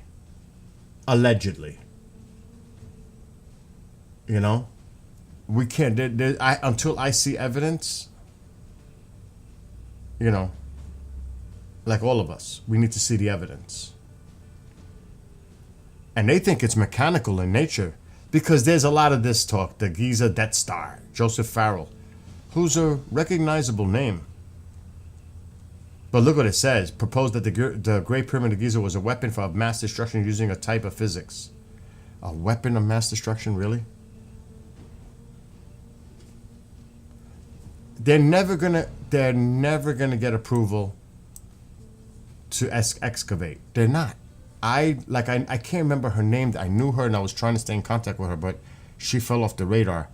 She had a team like 7 years ago who found underground structures in Giza area too. There was a name for it though. It wasn't that. It was another name. And they were denied by the Egyptian government. Denied. She couldn't get the permits to do the excavation. And they're not going to get it either. I put money on it. They are not going to get it. Wishful thinking. So, especially somebody mentioned about a foreign country.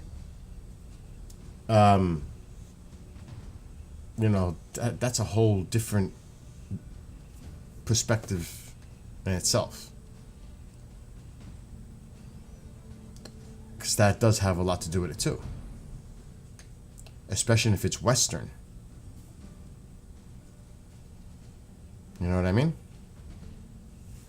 So I don't know where this is going to go with this. But it is fascinating. But it's alleged. That's what they're saying. Until I see evidence. It's allegedly. We have to see evidence. Like, I would like to see... There's a video there, but I can't play it because I'm on YouTube. I want to see these alleged images. And I'm sure they're out there. Absolutely. You got to remember, again, what I just mentioned a few minutes ago. The site is recognized as the resting place of pharaohs of Egypt. That is sacred. It's not just the age of the pyramids, it's the sacred site that they represent. The kings of Egypt, their tombs, their resting place, and their servants along with them, their loyal servants, entombed. So, do you think they really want people messing with that? I don't know. And again, this might disprove a lot of what they think and they say publicly. Egypt's role with the pyramids themselves. This could contradict what is known in our history, or in history, their history. And you think they want to change that? That's like, and I don't want to get controversial, that's like finding evidence that a faith that you believed in turned out to be false. There's evidence to the contrary. That's an extreme analogy, but you understand that's like this means everything to them. This is sacred. So, well, I don't think it's gonna happen. I don't think they're gonna get the permits to dig. Personally, I don't see it happen. Nope. I like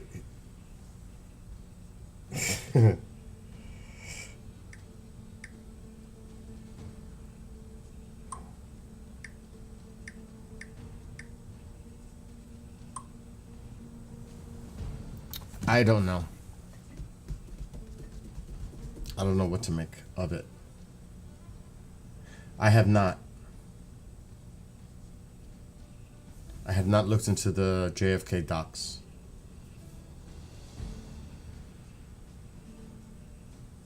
And that wouldn't surprise me what you just wrote in the chat.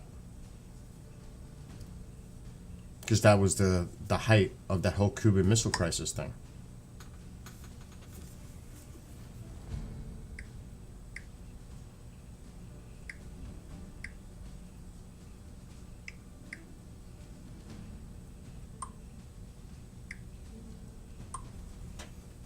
So like I said, I wouldn't be surprised. I mean, that doesn't surprise me. What people do not, and that's what that document has a lot. What was it called? Oh my gosh. Let me see if I can't remember the name of it. I would have to call, is he live? No, he's done with his show.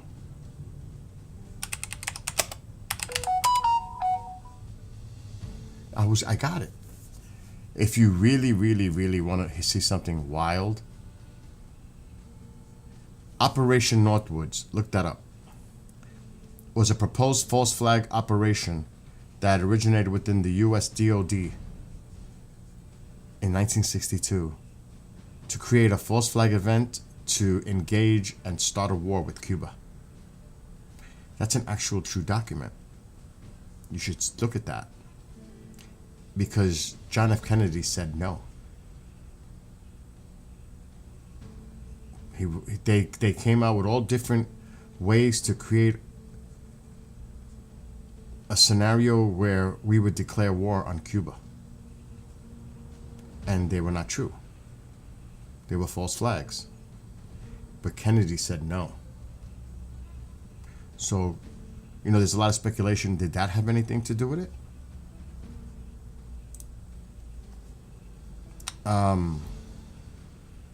The proposals were rejected by President John F. Kennedy. It's on Wikipedia. It's not like I'm saying something I'm making up. Look it up.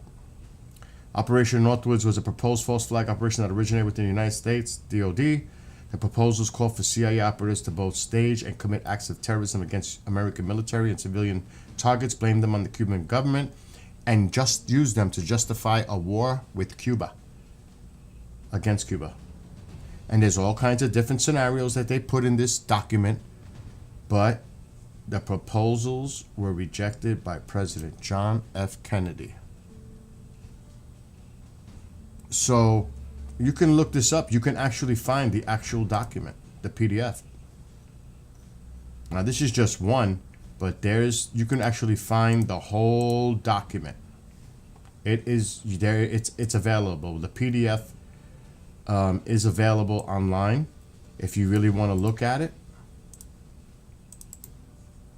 You can find it and do your own investigation. It's declassified, the document. Now that's not the PDF. I know there's a page that has the PDF. Well, here it is. It's all written out right here. But you could actually get the PDF if you're curious about it. It looks like John put it up. He might have it available for people to look at. There it is. Maybe 24 pages. That sounds about right. Oh, that's his FOIA. That's when he put in the FOIA. Here it is. This might be it. There's the PDF. It's probably going to be in here. That does not look familiar.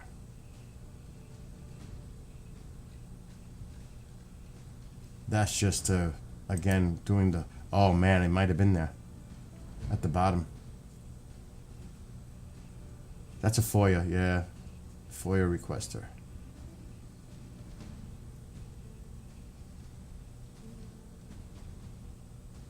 That's just the back and forth responses as they were trying to get it through FOIA. But it is available somewhere. I do have it on my computer somewhere. I saved it. But it's an interesting document, to say the least, if you look into it. I'm surprised that there's no... I can't find it right now.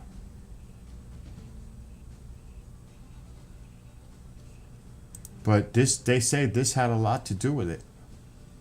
Could have had a lot to do with it. But I'm not finding the PDF. But it's available. PDF. Maybe here.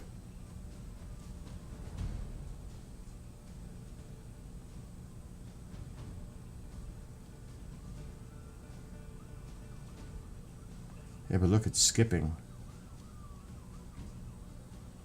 There's a lot missing. Oh, but this is it. This is pretty much it. Right here. But see, it says excerpts. It's missing data.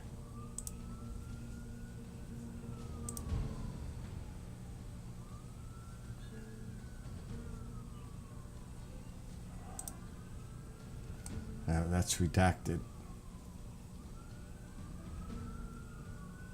But there are, like I said, there are places where you could find it. And there it is, actually. I'm going to bookmark this. So, when you read stuff like that, you wonder. Like, whoa.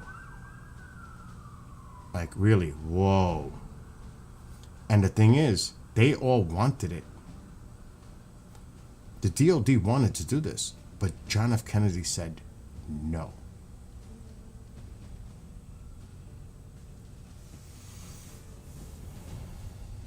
That raises a lot of flags to me, because that was 1962. I'm just saying. You never know. So I would suggest, if you really want to read an interesting document, what was going on at the time, check that out. Because, you know, with all this stuff that's going on now with the JFK files being released, well, you should definitely read this. And see what the heck was going on right before what happened to JFK. Because they really wanted to start a war against Cuba. They came up with all kinds of scenarios, false flag, creating a crisis event to start a war. And there's a few different types of scenarios. But ultimately, JFK said no to all of them. He said no. So you know they weren't happy.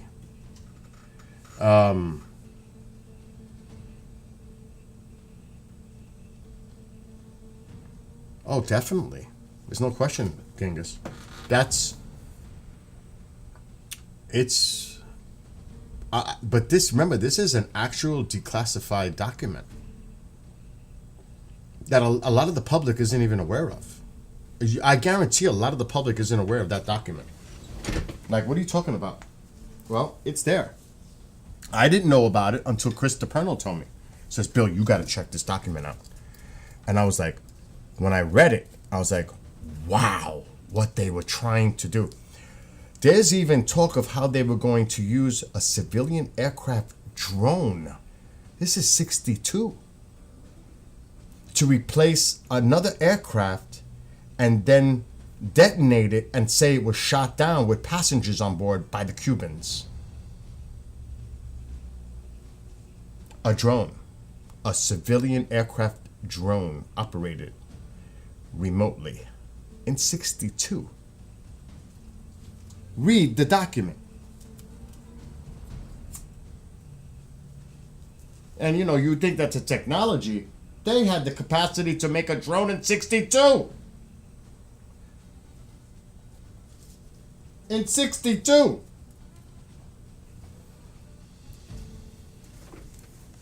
You want the link? I'll put the link in chat so you could read it.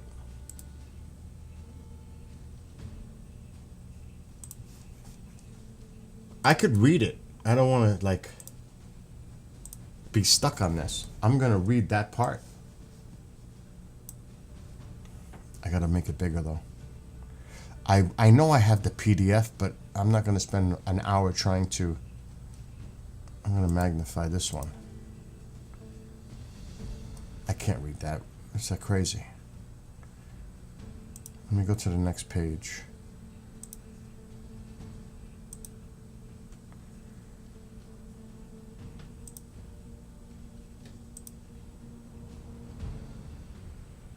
Oh, here we go.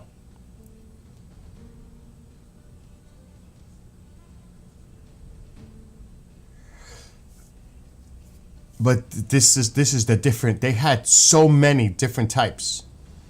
It says here, 3A. We could blow. Well, no. B. We could blow up a drone unmanned vessel. Oh my God! Anywhere in the Cuban waters, we could arrange.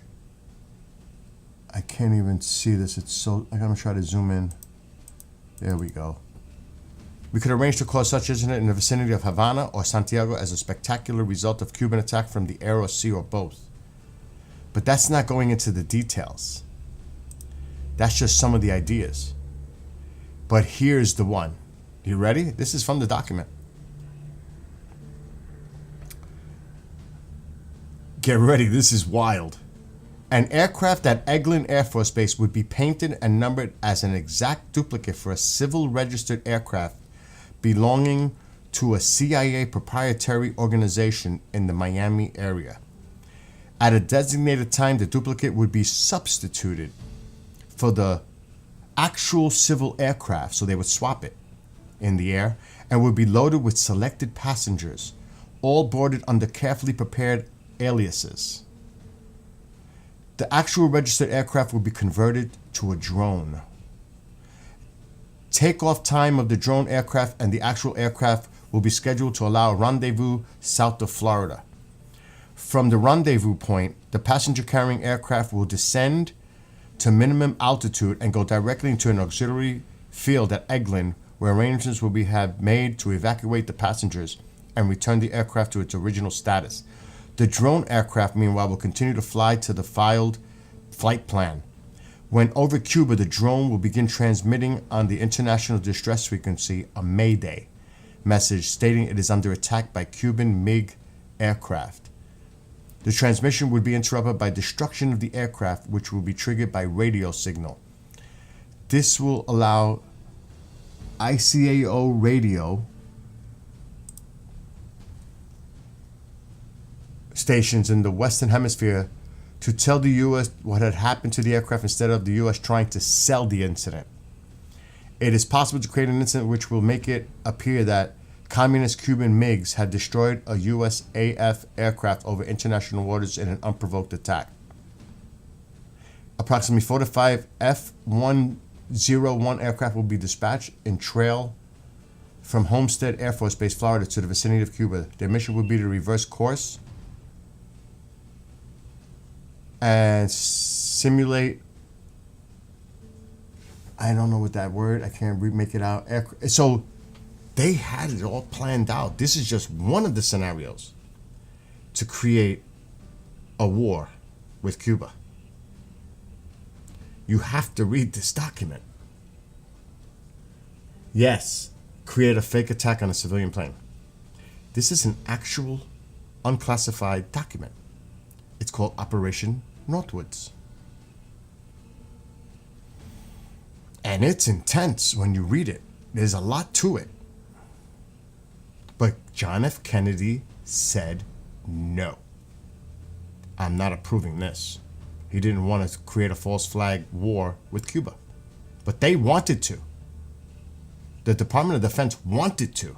That's why they drew this plan up. I put the link in chat. So this is an actual document. This is not. This is an actual document that was declassified.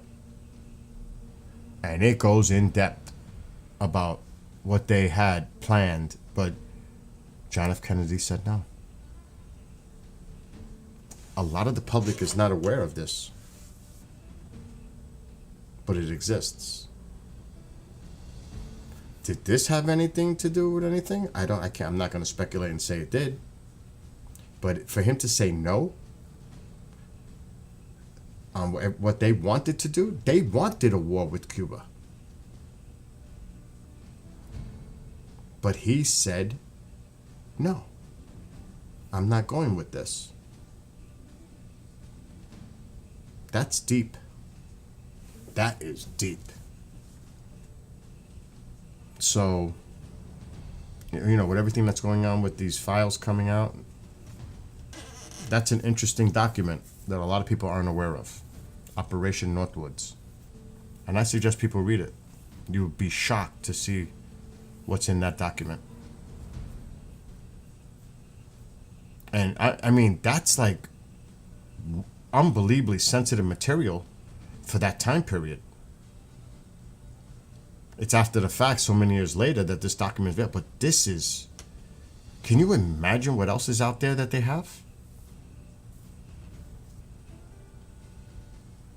This is scary stuff. So really, this is scary stuff. When you read it, it's like, oh my gosh, they were actually thinking of doing something like this? What else are they capable of thinking of doing? You know, it makes you wonder. It really does. And again, I'm speculating on that part, but this is an actual document. Anyway, you brought up the JFK stuff. That's why I brought this up. But that's it, I'm done. But it is fascinating. Anyway, I think now might be a good time to take a break. I mean, Genghis, before I leave, I want to show you something. I want to show you the video from the bike ride today. Came out great. The thing I built, my invention to hold the rod, flawless. The thing didn't move. It was flawless. It was amazing, actually. I built it great. I have to say, this is the one. There's one thing I got to do. I got to get a thin washer for the top piece. And it's nothing to do with the bottom anymore. But look how awesome it came out.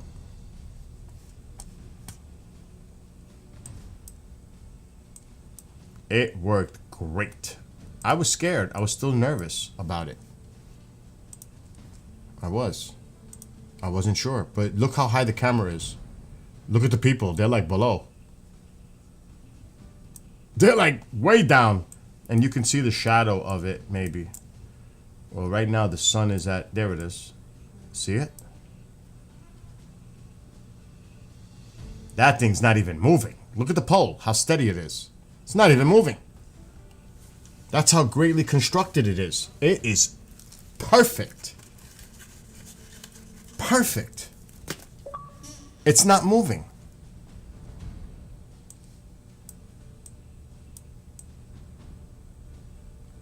And look at the height. Look at the visual now. This is what I've been waiting for. To perfect it like this. This is awesome. Now, the reason I said I need a washer on the top where the GoPro mount tightens up to the rod, it's slightly to the right. So I have to get a very thin washer to put it in that piece so that when I tighten it, it'll tighten more to the straight direction, if that makes sense. A little skinny washer will do the job. Just enough to make it where it's not tightening slightly to the right. That little washer will tighten it sooner, where it will make it more straight, if that makes any sense. And the leveling, that's just a matter of the ball joint on top of the camera. I have to really perfect that, and I really got to make sure that it's straight. That's nothing. That's just tweaking, fine tuning the mount. But look how beautiful. Look at this. This is beautiful. Oh yeah, it's at least 5 feet up. Oh yeah. Oh my, I was worried. Look at the people. They're small. They're below. Look at you could tell that the camera's way above the people. It's way above me. Look at where I am and look where the camera is. Camera's way up. I'm almost tilted. I'm almost pointing straight down. That's when you see me, but that's what I wanted. I don't want to be seen. I want it to be like that. So when people go to watch it, I haven't uploaded it yet, they can see the true 360, not a person. Because I hate that. A lot of 360 videos, when you turn it to the back, you see the person. You see their whole face, you see everything. I don't want that. I want to do 360 videos where all you see is the scenery. And then if you really want to look down, then you see the bike rider. See what I'm saying? But a lot of videos that I see a 360, it's looking forward, but when you do this, you see the person. Completely. You don't see the back. You see them. I don't want to do that. I want to be able to make a 360 video where you see all scenery. So that's why I invented that piece in the back. Right there. And look, the power supply came out. I had to stop and plug it back in. See it? It's not connected to the power bank. So what I got to do is get another Velcro strap and strap it in 2 more places. I have it on the top because I don't want to put pressure on the top here.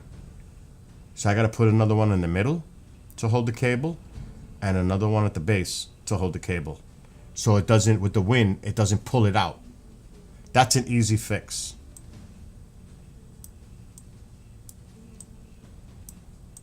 And when I was riding today, the same guy that I saw the other day, he was all into it. I don't remember where I seen him. He was like all crazy, going crazy in front of the GoPro. I was like, I started talking. I said, yep. But he's here somewhere. I remember where. So this was about 12:30 this afternoon. Oh, that's when I stopped to fix the cable and fix the camera. See how it's loose? It's not the rod, it's the top piece.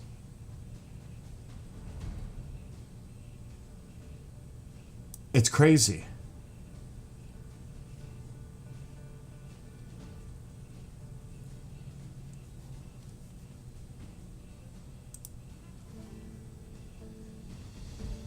So I fix it and then I'm on my way again. Because I am a perfectionist. I do not like... Oh wait, this might be where... No, I think it's up further. He goes crazy on camera. And it's the same guy too. It was weird. It's up further.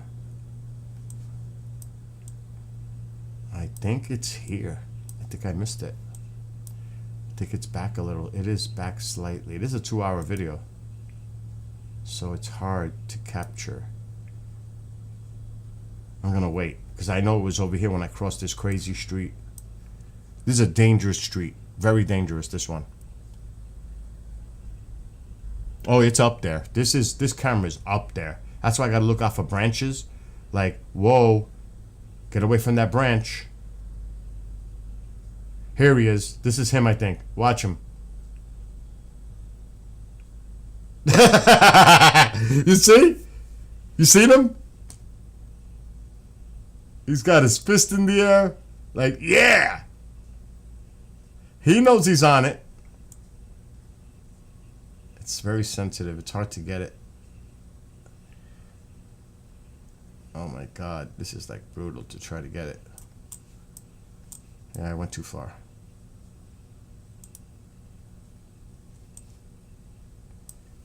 It's still back. It's so sensitive because it's...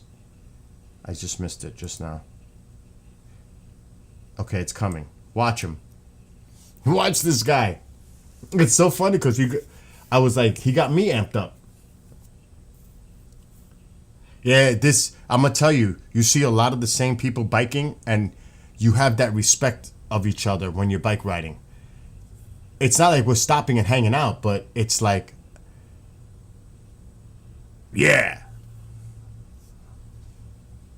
I'm sure if we were stopped, like when I go to Hopewell Junction, we would talk. But look at him, watch.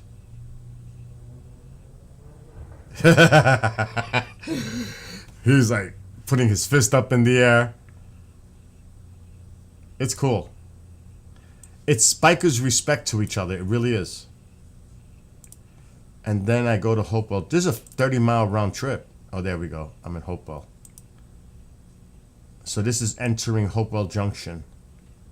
It's a beautiful hamlet. It is a beautiful hamlet up here. It's a village.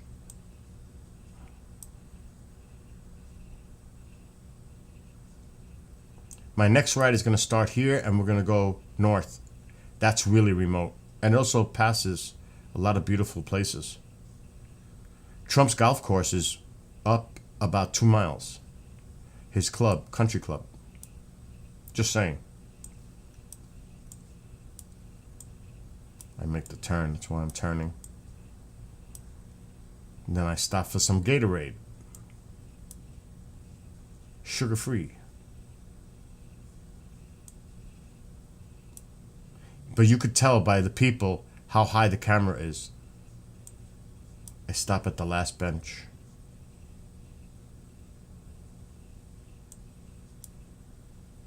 I swap the battery and I drink my Gatorade.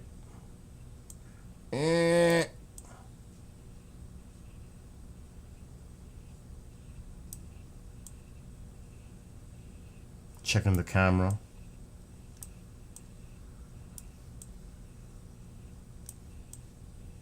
I don't even know where I am.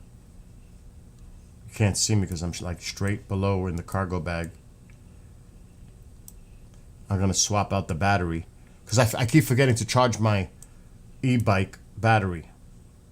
That's the power bank that keeps the GoPro charged.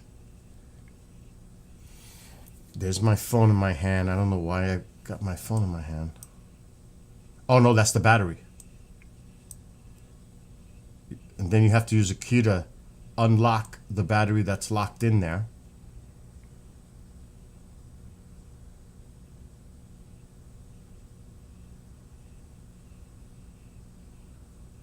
The helmet looks kind of weird on my head because of the hoodie. But it keeps me warm. Plus I pushed it back to work on the bike. So I could see better.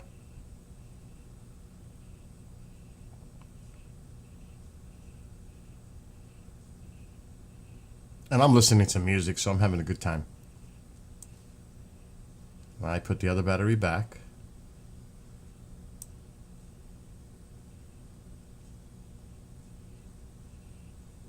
There's a lot of stuff in that little cargo bag, I could tell you that.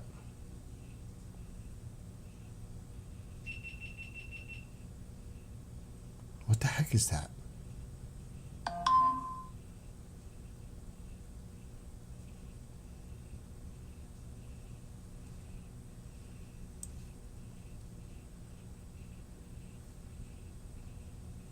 I love this 360 thing, I'll tell you that right now.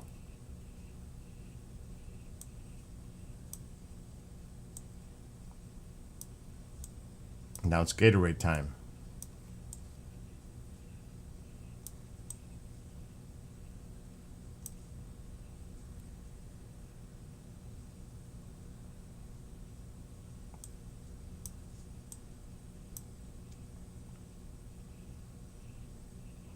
It's so peaceful and beautiful, I tell you that right now. The temperature was about 65 when I was riding, but I remember when you're in the wind doing 20, the wind chill on your body makes it feel colder. It doesn't matter if it's 65, it still feels like 53.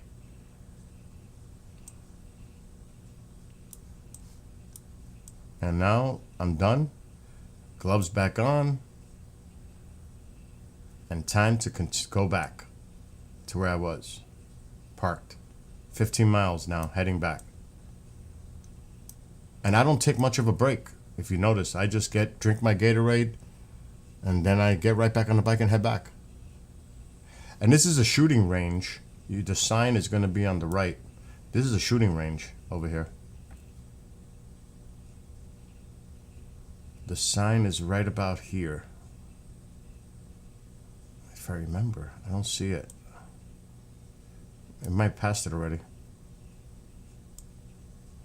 But this is gorgeous. It's so peaceful, it's beautiful, it's clean, it's safe. You know, it's nice up here. And I'm gonna go to the end, to the bridge again.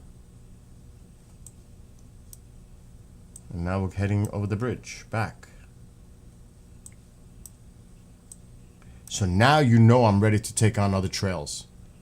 Now that the camera is perfected as far as the rod, and now we're ready to take on other trails. This is all testing to make sure that everything is working properly. Well, we're there. We're there now. So this is going to be outrageous.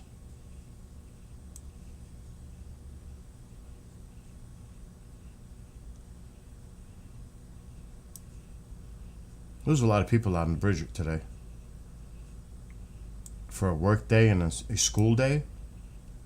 This is about 2:30 in the afternoon. There's a lot of people out.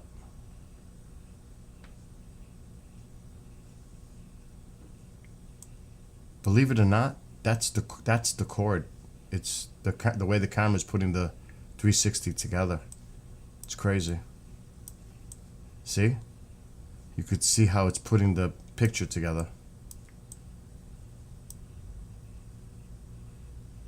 But that is a beautiful view. Look at that. Look how crisp. Look how good that video is. Look how stable. If I just keep it straight, look how stable the video is. Look how clean the image is. And look at the flow. There's no lag. At least I don't see it. It's a continual flow, 4K image, freaking no shaking. It's so smooth. This is what I'm looking for. Exactly. So now I'm prepared to go soon to New York City and do the west side and see all the beautiful scenery down there. And a lot of my trails up here. Now we're ready to take it to the next level. So yeah, the 360 is a success. I mean, look at the ripples in the water.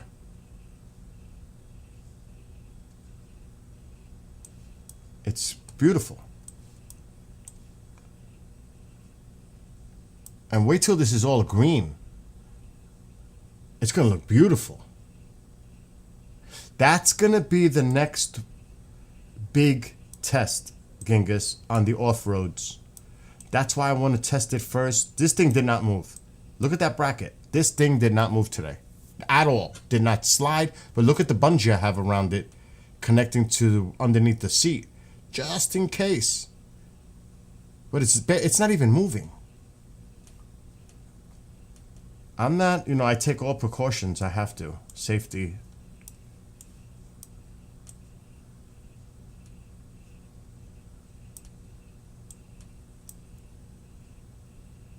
And very soon, and I'm not looking forward to it, I must change my tires. The back one is getting bald. I have to change my tires. That's going to be fun, taking that off because of the e-bike part. But I've got my new tires in a box right there. I even got side mirrors for the bike. They're just not on because when I fold the bike and put it in the car, I would have to take them off. It will destroy them. But I've got new tires and tubes right in a box over there. Yeah, I got to get a washer. So the problem is, I wish I had a screw here to explain. I do. Okay. Alexa, brighten living room light. Okay. Make believe This is the piece that the GoPro thing screws into.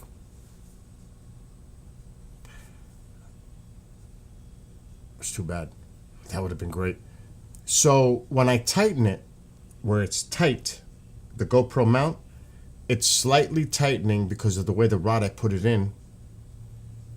It's slightly going to the right on full tightness. I can't loosen it to point it straight because then it's loose. So by putting a washer, a very thin washer in there, that will tighten it sooner, where now it's going to come straight. Does that make sense?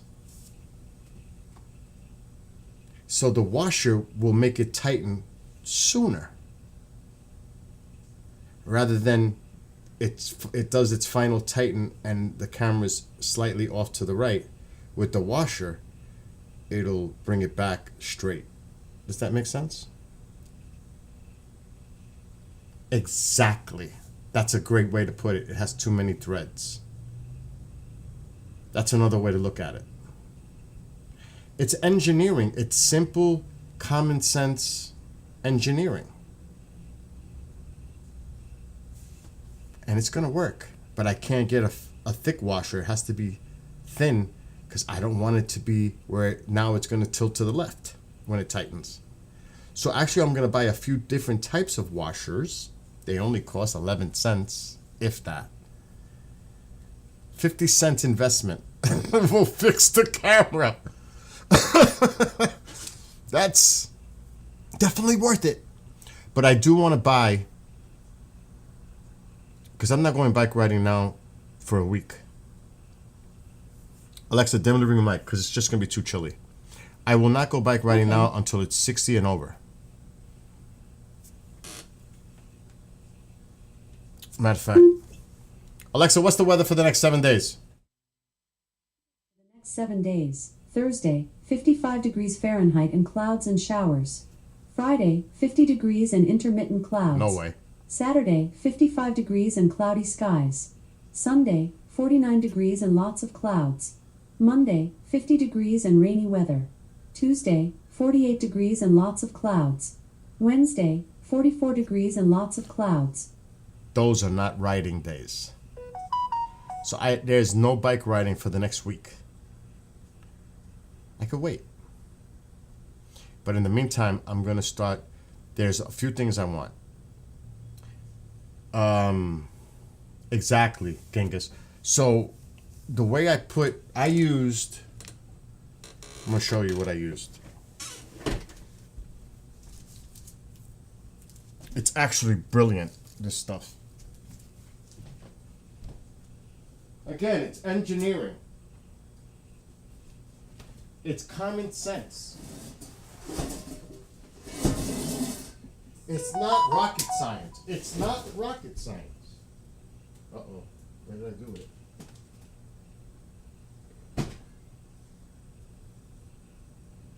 Good question. What the hell did I do with it? I don't know who's messaging me, but they're going to have to wait. What the hell did I do with it? Oh, it's over there.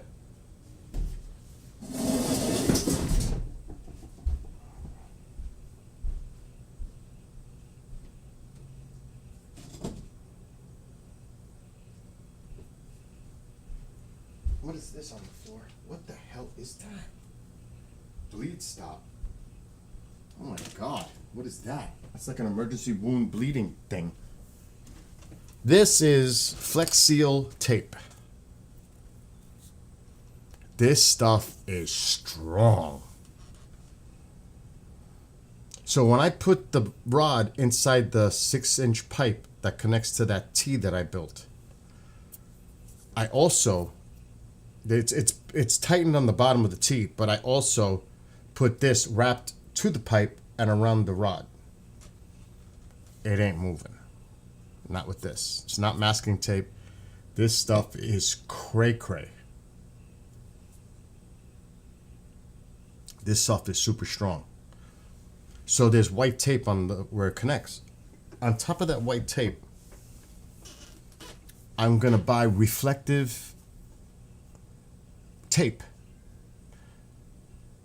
So it's reflective. Orange, whatever. Whatever I have to, whatever color I could find on Amazon, I'm going to buy reflective tape to put around that pole to cover the white. And I still have to spray paint that metal steel look just to make it black to blend in better. But the point is, it worked great today. It passed the test with flying colors. So I need tape and washers. But then, like you said, what's up, Mike? Yeah, I got that too. It does. It's good for, believe it or not, that stuff does work. Do you know, in my old pool, before I put the permanent, I had one of those, what was the name of those pools? Oh my God, I can't remember them. But it was like the canvas material, like, I forgot what they're called. I had a leak. I put a piece of flex tape inside, because in the commercial it showed it, and I said, I need that. It worked. It stopped the leak. I couldn't believe it. It actually worked.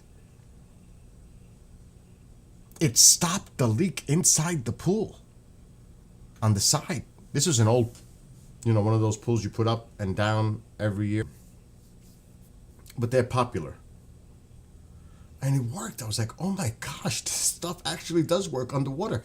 You can actually put it underwater and put it against the place where it's got to be fixed, and it'll seal. I was like, wow. As advertised, it really did work.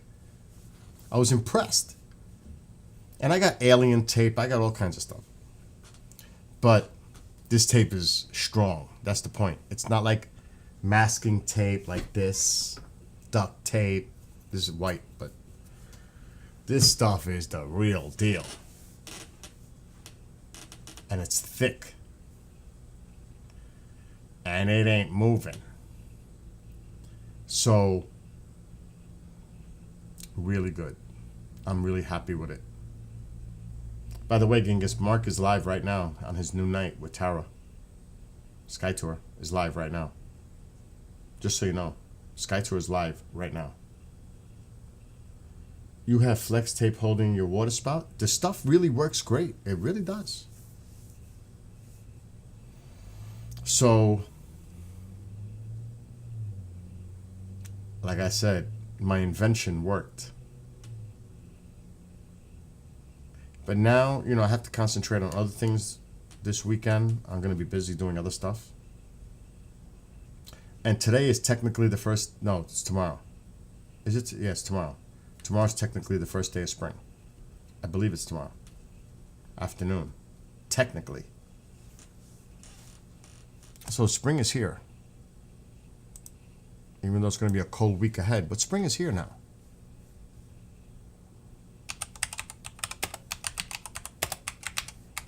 And that means I'm ready. I might be super skinny by the time this summer's over. It begins at 5. Oh, this is what it says. Spring in 2025 will officially start with the spring equinox on March 20th at 5:01 a.m. Eastern in the Northern Hemisphere. So tomorrow morning at 5:01 Eastern, my time, spring starts. So it's a few hours away from officially spring. That's awesome. And April is a weird month. There's some really bad weather going on right now near the Great Lakes. Illinois, maybe in Ohio by now. There was some really nasty weather. It was more to the north this time, but there's some really nasty weather out there.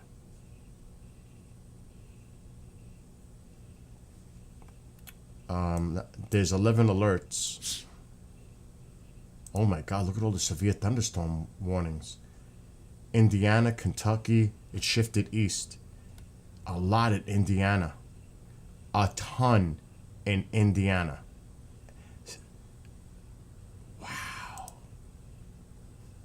That cell doesn't look... Wow, now it looks impressive. Check this out. Look at all these storms. Here's Indiana. Look at this line. That's bad. You see the hook? That's a bad... That you don't want to see that. The hook's where inflow is coming in. Look at this. You don't want to see that. Look at this one. Oh my God. You don't want to see those hooks. But look at all these thunderstorm cells.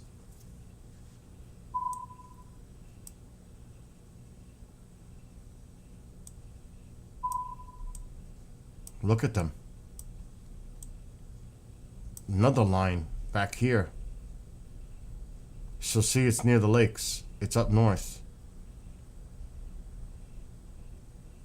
All the action is up here. I'm surprised there's not a storm. Well, it's kind of it's dark now. I don't see no storm chasers out there.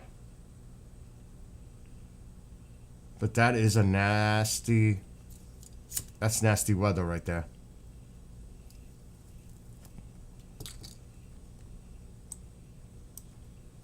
Yeah, I'm not seeing any storm chasers. Because they have their videos sometimes on here. You'll see them, but I don't see anybody. Everybody was down south for last week's event down there, which was horrible. So they were all down here.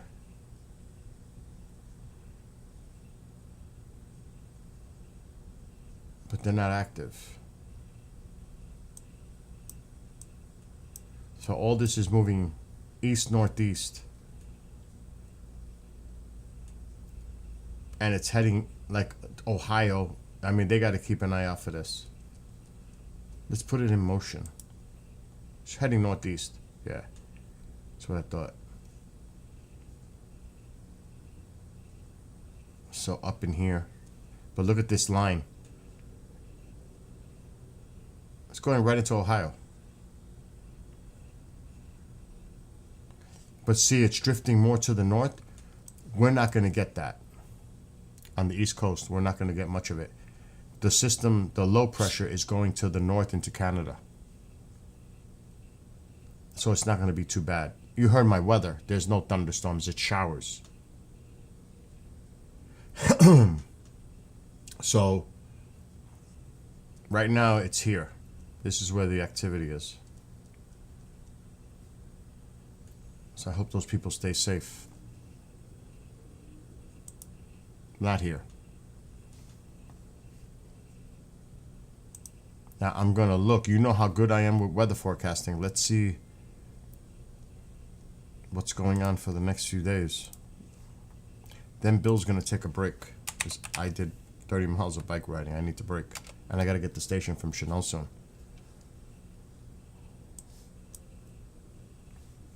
There's a big low pressure out in the Atlantic.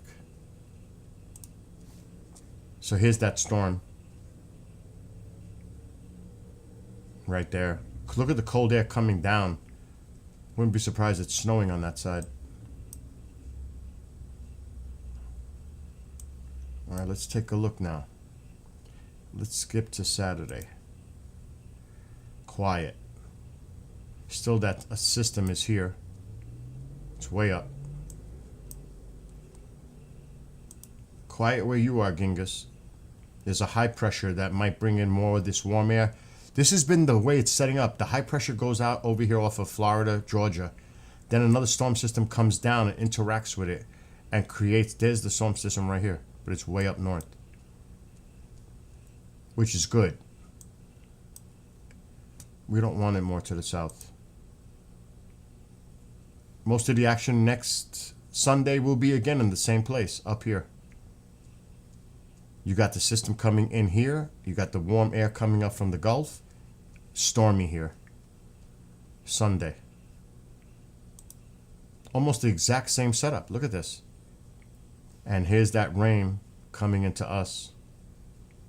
The worst of the weather is up north. That's Monday.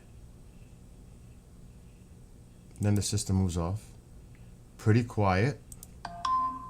Pretty quiet. A good weather pattern, but I don't trust it now. We're going into a week away. A big high pressure setting up. That probably will warm us up next weekend. Not really, because it's sank to the south. Now, again, you don't trust the models out this far. Too far out. This is over a week. Not to be trusted, really.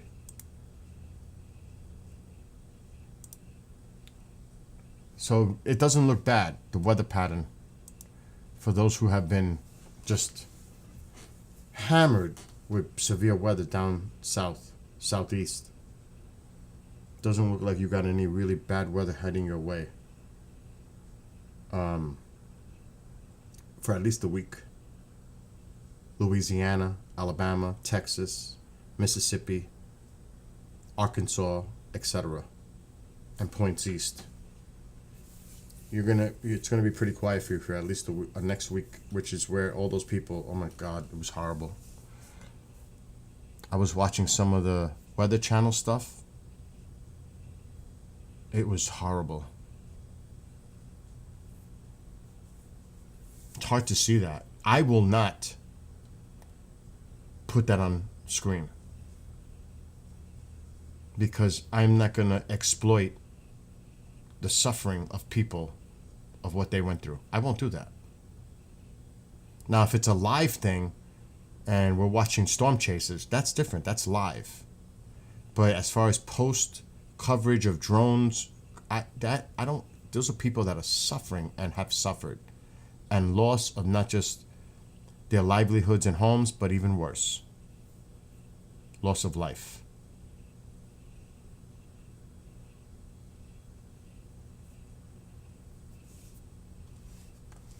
I won't do it. There's plenty of places you can go watch that. I won't do it.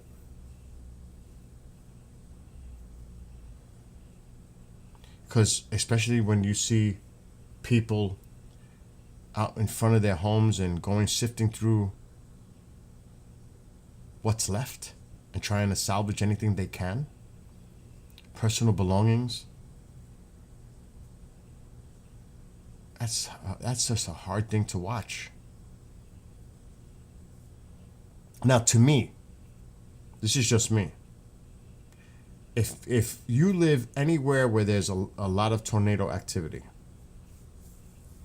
this is just me though. Because they did this in Florida. When I bought the house in Florida, it was after Andrew, and there were codes for the building of homes. They had to pass a new code based on what happened after Andrew. To me, any new home that's built in these tornado-prone areas must have, I don't care if it's a small one, an underground shelter. And any trailer park has to have a place where everyone that lives in that encampment with the trailer park homes, mobile homes, has a place to go to for safety underground. That should be mandatory in a building code. Anything moving forward that's built, build an underground shelter on site, on the property, if possible.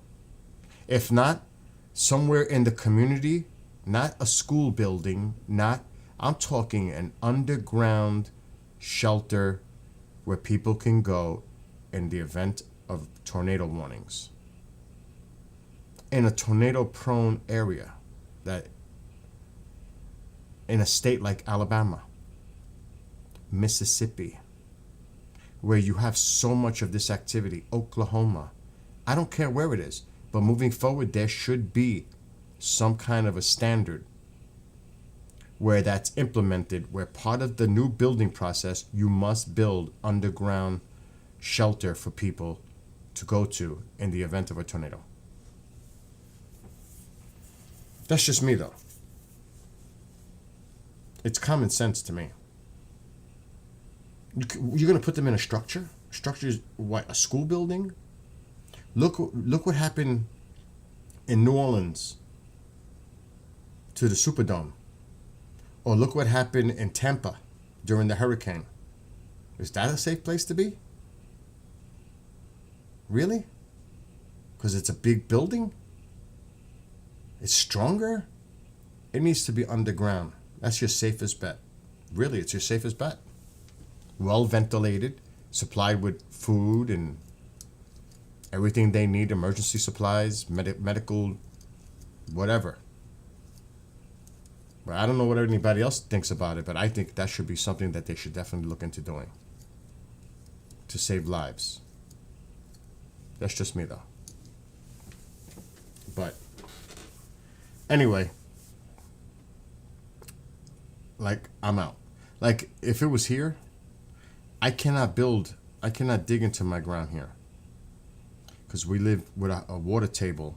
There's a lot of underground streams, and that's why I have a well. By code, they won't let us go so deep. It has to be watertight. But remember, the devastation of a tornado, sadly, it happens rapidly. I mean, it's minutes. I mean, I experienced an EF0, a 0, here. And it was scary as hell. Imagine an EF3 or higher, or 2. Any tornado. I'm telling you, that is scary. EF0 is the lowest. And it still scared the hell out of me. I can't imagine what it's like to experience the stronger tornadoes. I can't even imagine.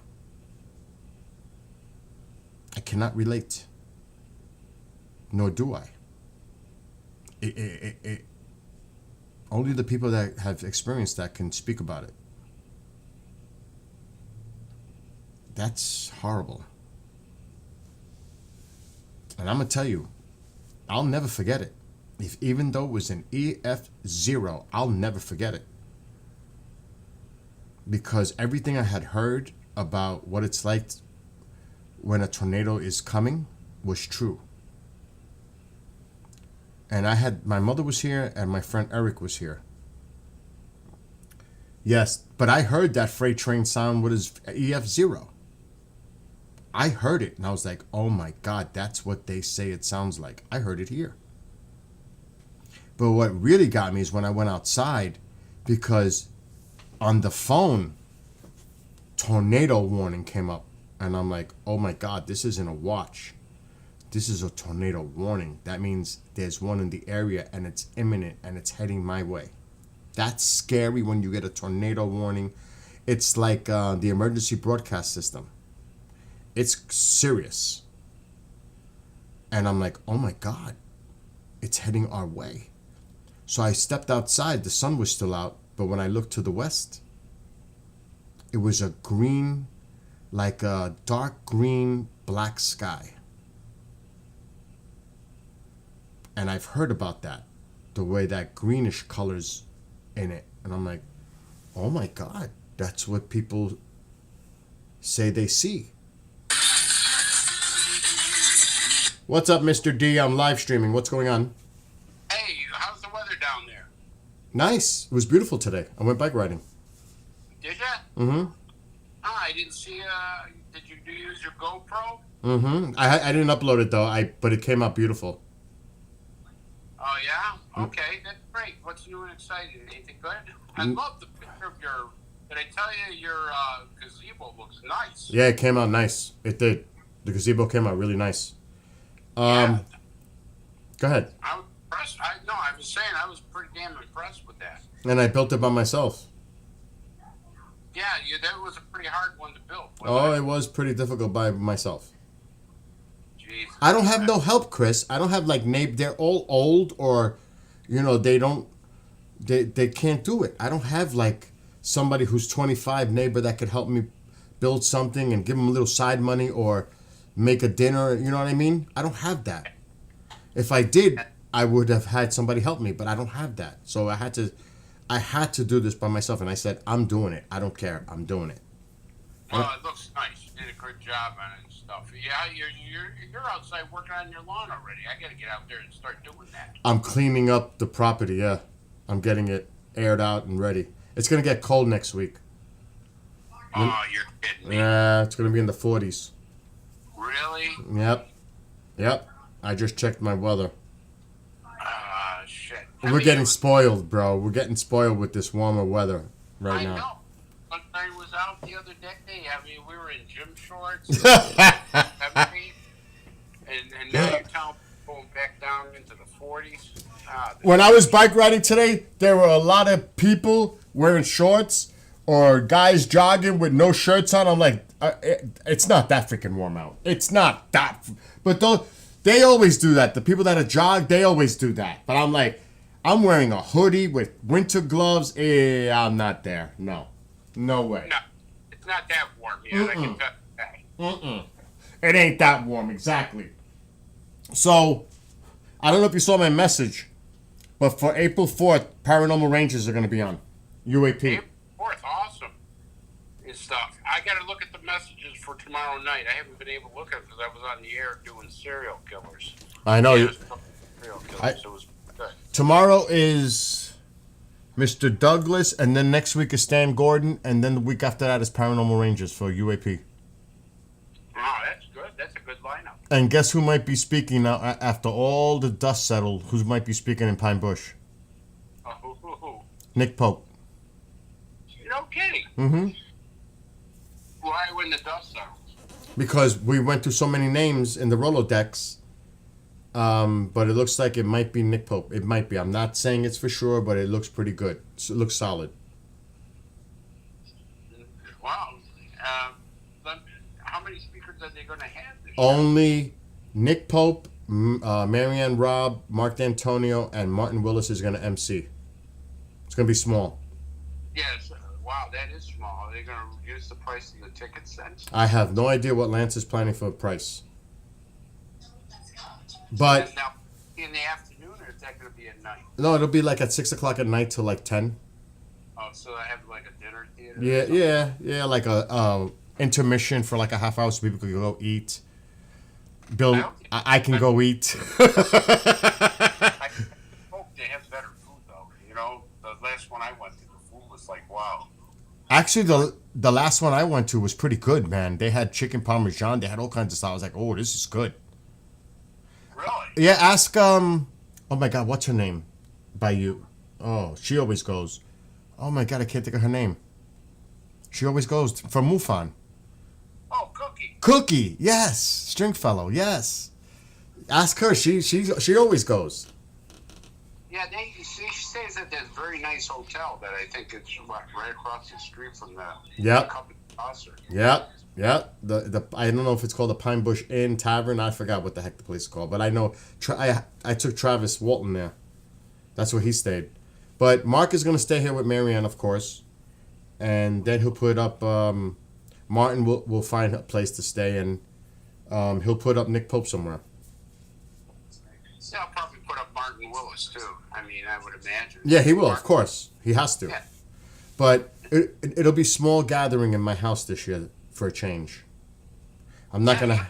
Big gatherings at there and stuff. You know, you have a lot of people. Not this year. Not this year. Ronald can't make it because he's suffering from AFib. So the doctors told him not to travel. And that's like 1,800 miles away. He drives. He's out. So it'll be Woody, Petita. They always come, and they're great people. Mm-hmm. And then Mark and Marianne, my mom and me. That's it. That's a very small group. I love it. Oh, good for you, man. You can have some quality time then. And I could relax. Yeah, the last time I was down there, you were rushing around trying to get stuff cooked and everything else. And I said, man, I feel sorry for you because you weren't enjoying any of your company. So No.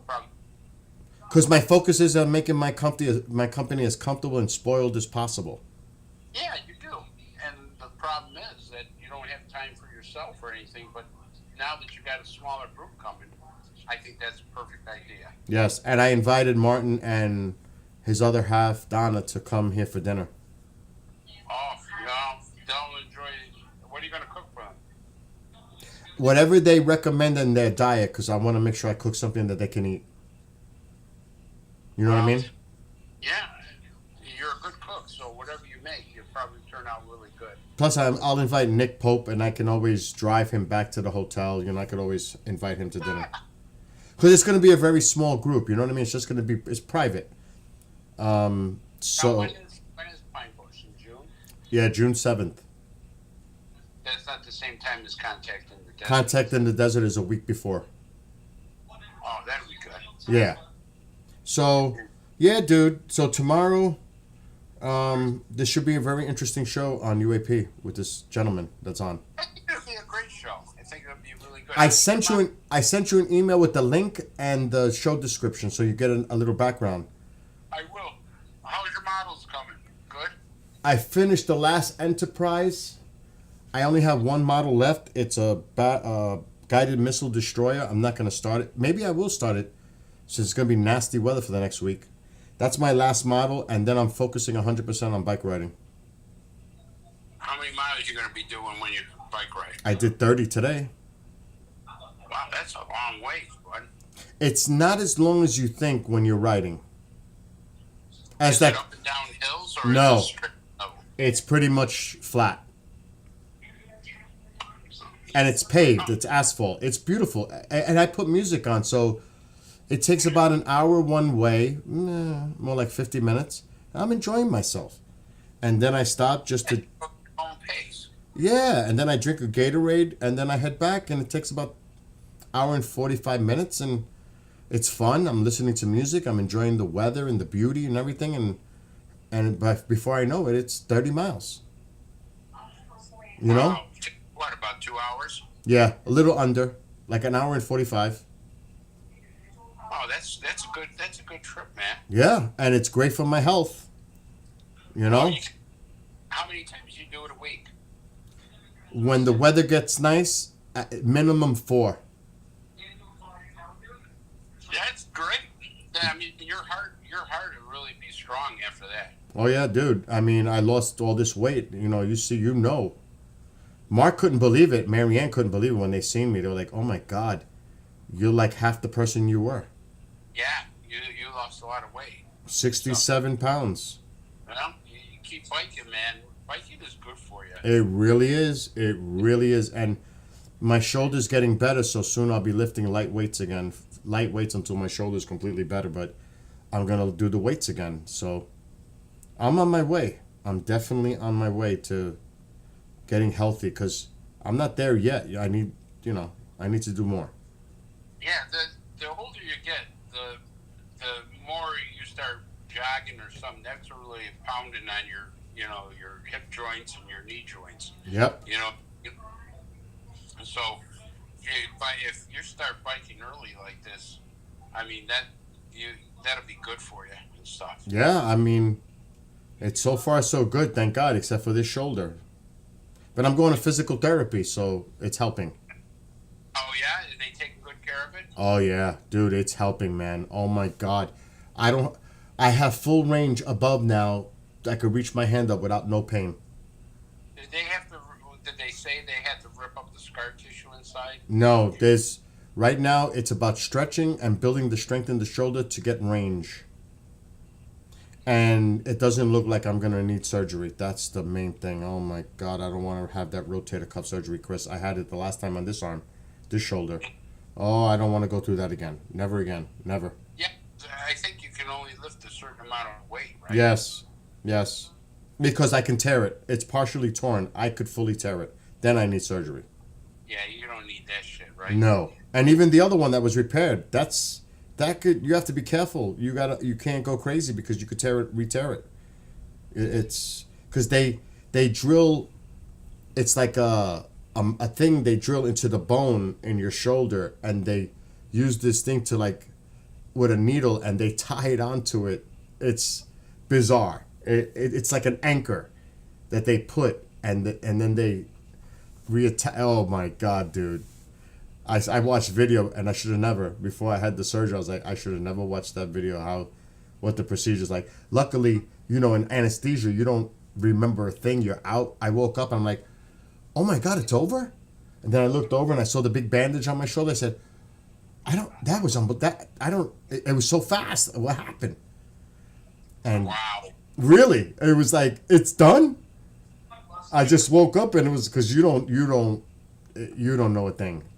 You're black. You don't dream. You're black. It's just like all of a sudden you wake up and It's done. it's done. I was like, oh my God. But then the physical therapy and the healing process after was torture. Yeah, they say that about shoulders. They say that about knees. Oh, the knees, hips, knees, oh my God.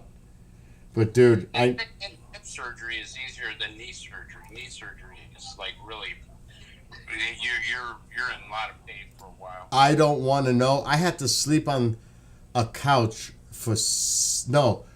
I started on a recliner in a sling, and I had to sleep on a recliner. I remember for like 2-4 weeks. I don't remember, because this is like 6-7 years ago. And then I had to sleep stable on the side on a couch for a few more weeks until I was able to finally lay on a bed without the sling. It took weeks and weeks to be able to be comfortable. That was the worst part. Being uncomfortable. Yeah, it's crazy. I got a bad right hip, and I know eventually they're going to have to do surgery, but I'm trying to avoid it as much as possible, because once they do surgery, I mean, then if it goes wrong, you're screwed. So I know. I'm kind of holding off a few years, and then when I'm in my 70s, they want to do it. Who gives a shit? Don't make me laugh. But I hear you. Like if I'm gone on the table, then I can't say, well, I take it in my early years of my life. That ain't the case. I don't mean to laugh, but I know what you mean. Anyway, have a great night. And I'll see you for the show tomorrow. And hit me up if you need me. All right, man. Take care. All right. Talk to you later. Bye. Bye.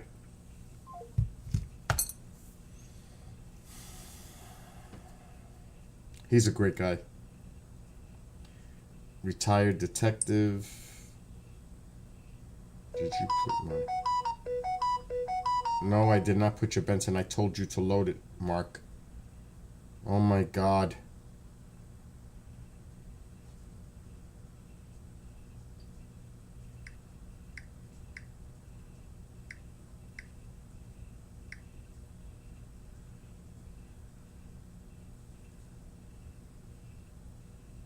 Uh-oh, what's this? Oh my God, the things that people send me is so funny. Oh my God.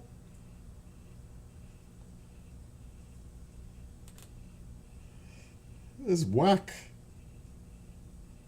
It's good I get a good laugh.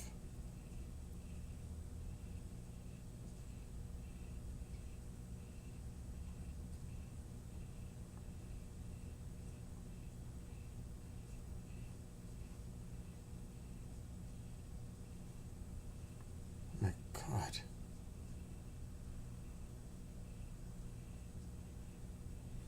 I need to eat.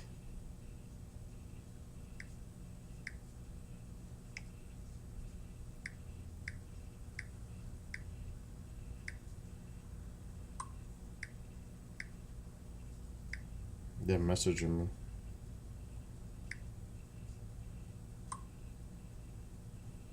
Anyway, you lovely people. What's going on in here now? I had an ear for here and it sounded like a big freight train right near you, and your ears popped from the pressure. Oh, that's another thing that happened. I had this door open, that door open, and all of a sudden the pressure changed. These doors slammed shut, and that's what really scared me. I said, it's coming. They just shut, slam, boom! I was like, oh my God, the pressure. And it was, like you said, a quick pressure change when that tornado was getting close. Now, it touched down 1,000 feet to the south of me. It was devastating over there. Jade was here. A few people seen it. I have video of it. When we... when we were checking the neighborhood after it happened. We had no power for 4 days. The National Guard was here. This tornado affected a big part of this area. It was on the ground for like miles and miles. This whole area was devastated. And there were people here. This was for Pine Bush. There were people here staying over my house. It was crazy. But I remember that. And I swear, I thought the roof was going to go off the house. And another thing that's scary is hearing all the snapping and the flying of debris and you saying to yourself, are you next? I am not kidding. And it doesn't last long. 10, 15 minutes? And then it was over. And the weird thing is going outside, the skies are clearing up, the sun is out, and you see all the devastation. It's surreal. It is horrible. And I had damage to my house. Quite a bit. So it wasn't like I didn't have any damage. And it was scary. But like I said, you hear everything. And it's so scary because you hear the trees snapping and debris flying and stuff banging and metal and like, oh my gosh, it was horrific. And then I'm thinking, are we next? It's so many trees snapping, branches. It was scary. I'm telling you, that was scary to experience that. I don't want to ever experience that again, to be honest. No way. Could keep that. Even when I had that, people say, earthquakes. When we had that one last year, and I felt it here. It was a 4.5, something like that. I felt it here. It was like 9:30 in the morning. I'm sitting here doing work. I thought it was a truck on the road or thunder. And all of a sudden, I felt the whole house vibrating. I was like, is this an earthquake? And I could literally, things were moving on the walls, like you could hear the sounds of things moving. But then I'm looking at my walls of my house, and I could actually see it swing. I'm like, oh, hell no. And it only lasted like 20 seconds. It was the longest 20 seconds I've ever experienced. It was the most bizarre thing. I could never get used to that. Never. I don't care. It was only a 4.5, whatever. I don't care. I could never get used to that. I did not like that feeling. Then I'm worried about the house foundation. Are there cracks? All this? No. But I don't want to experience that. I don't like it. They say, we're used to it over there. Good. You could stay used to it. Because it ain't for me.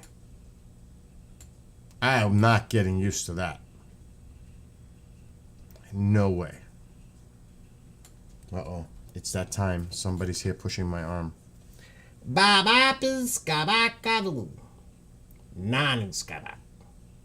baby. I know what the baby wants.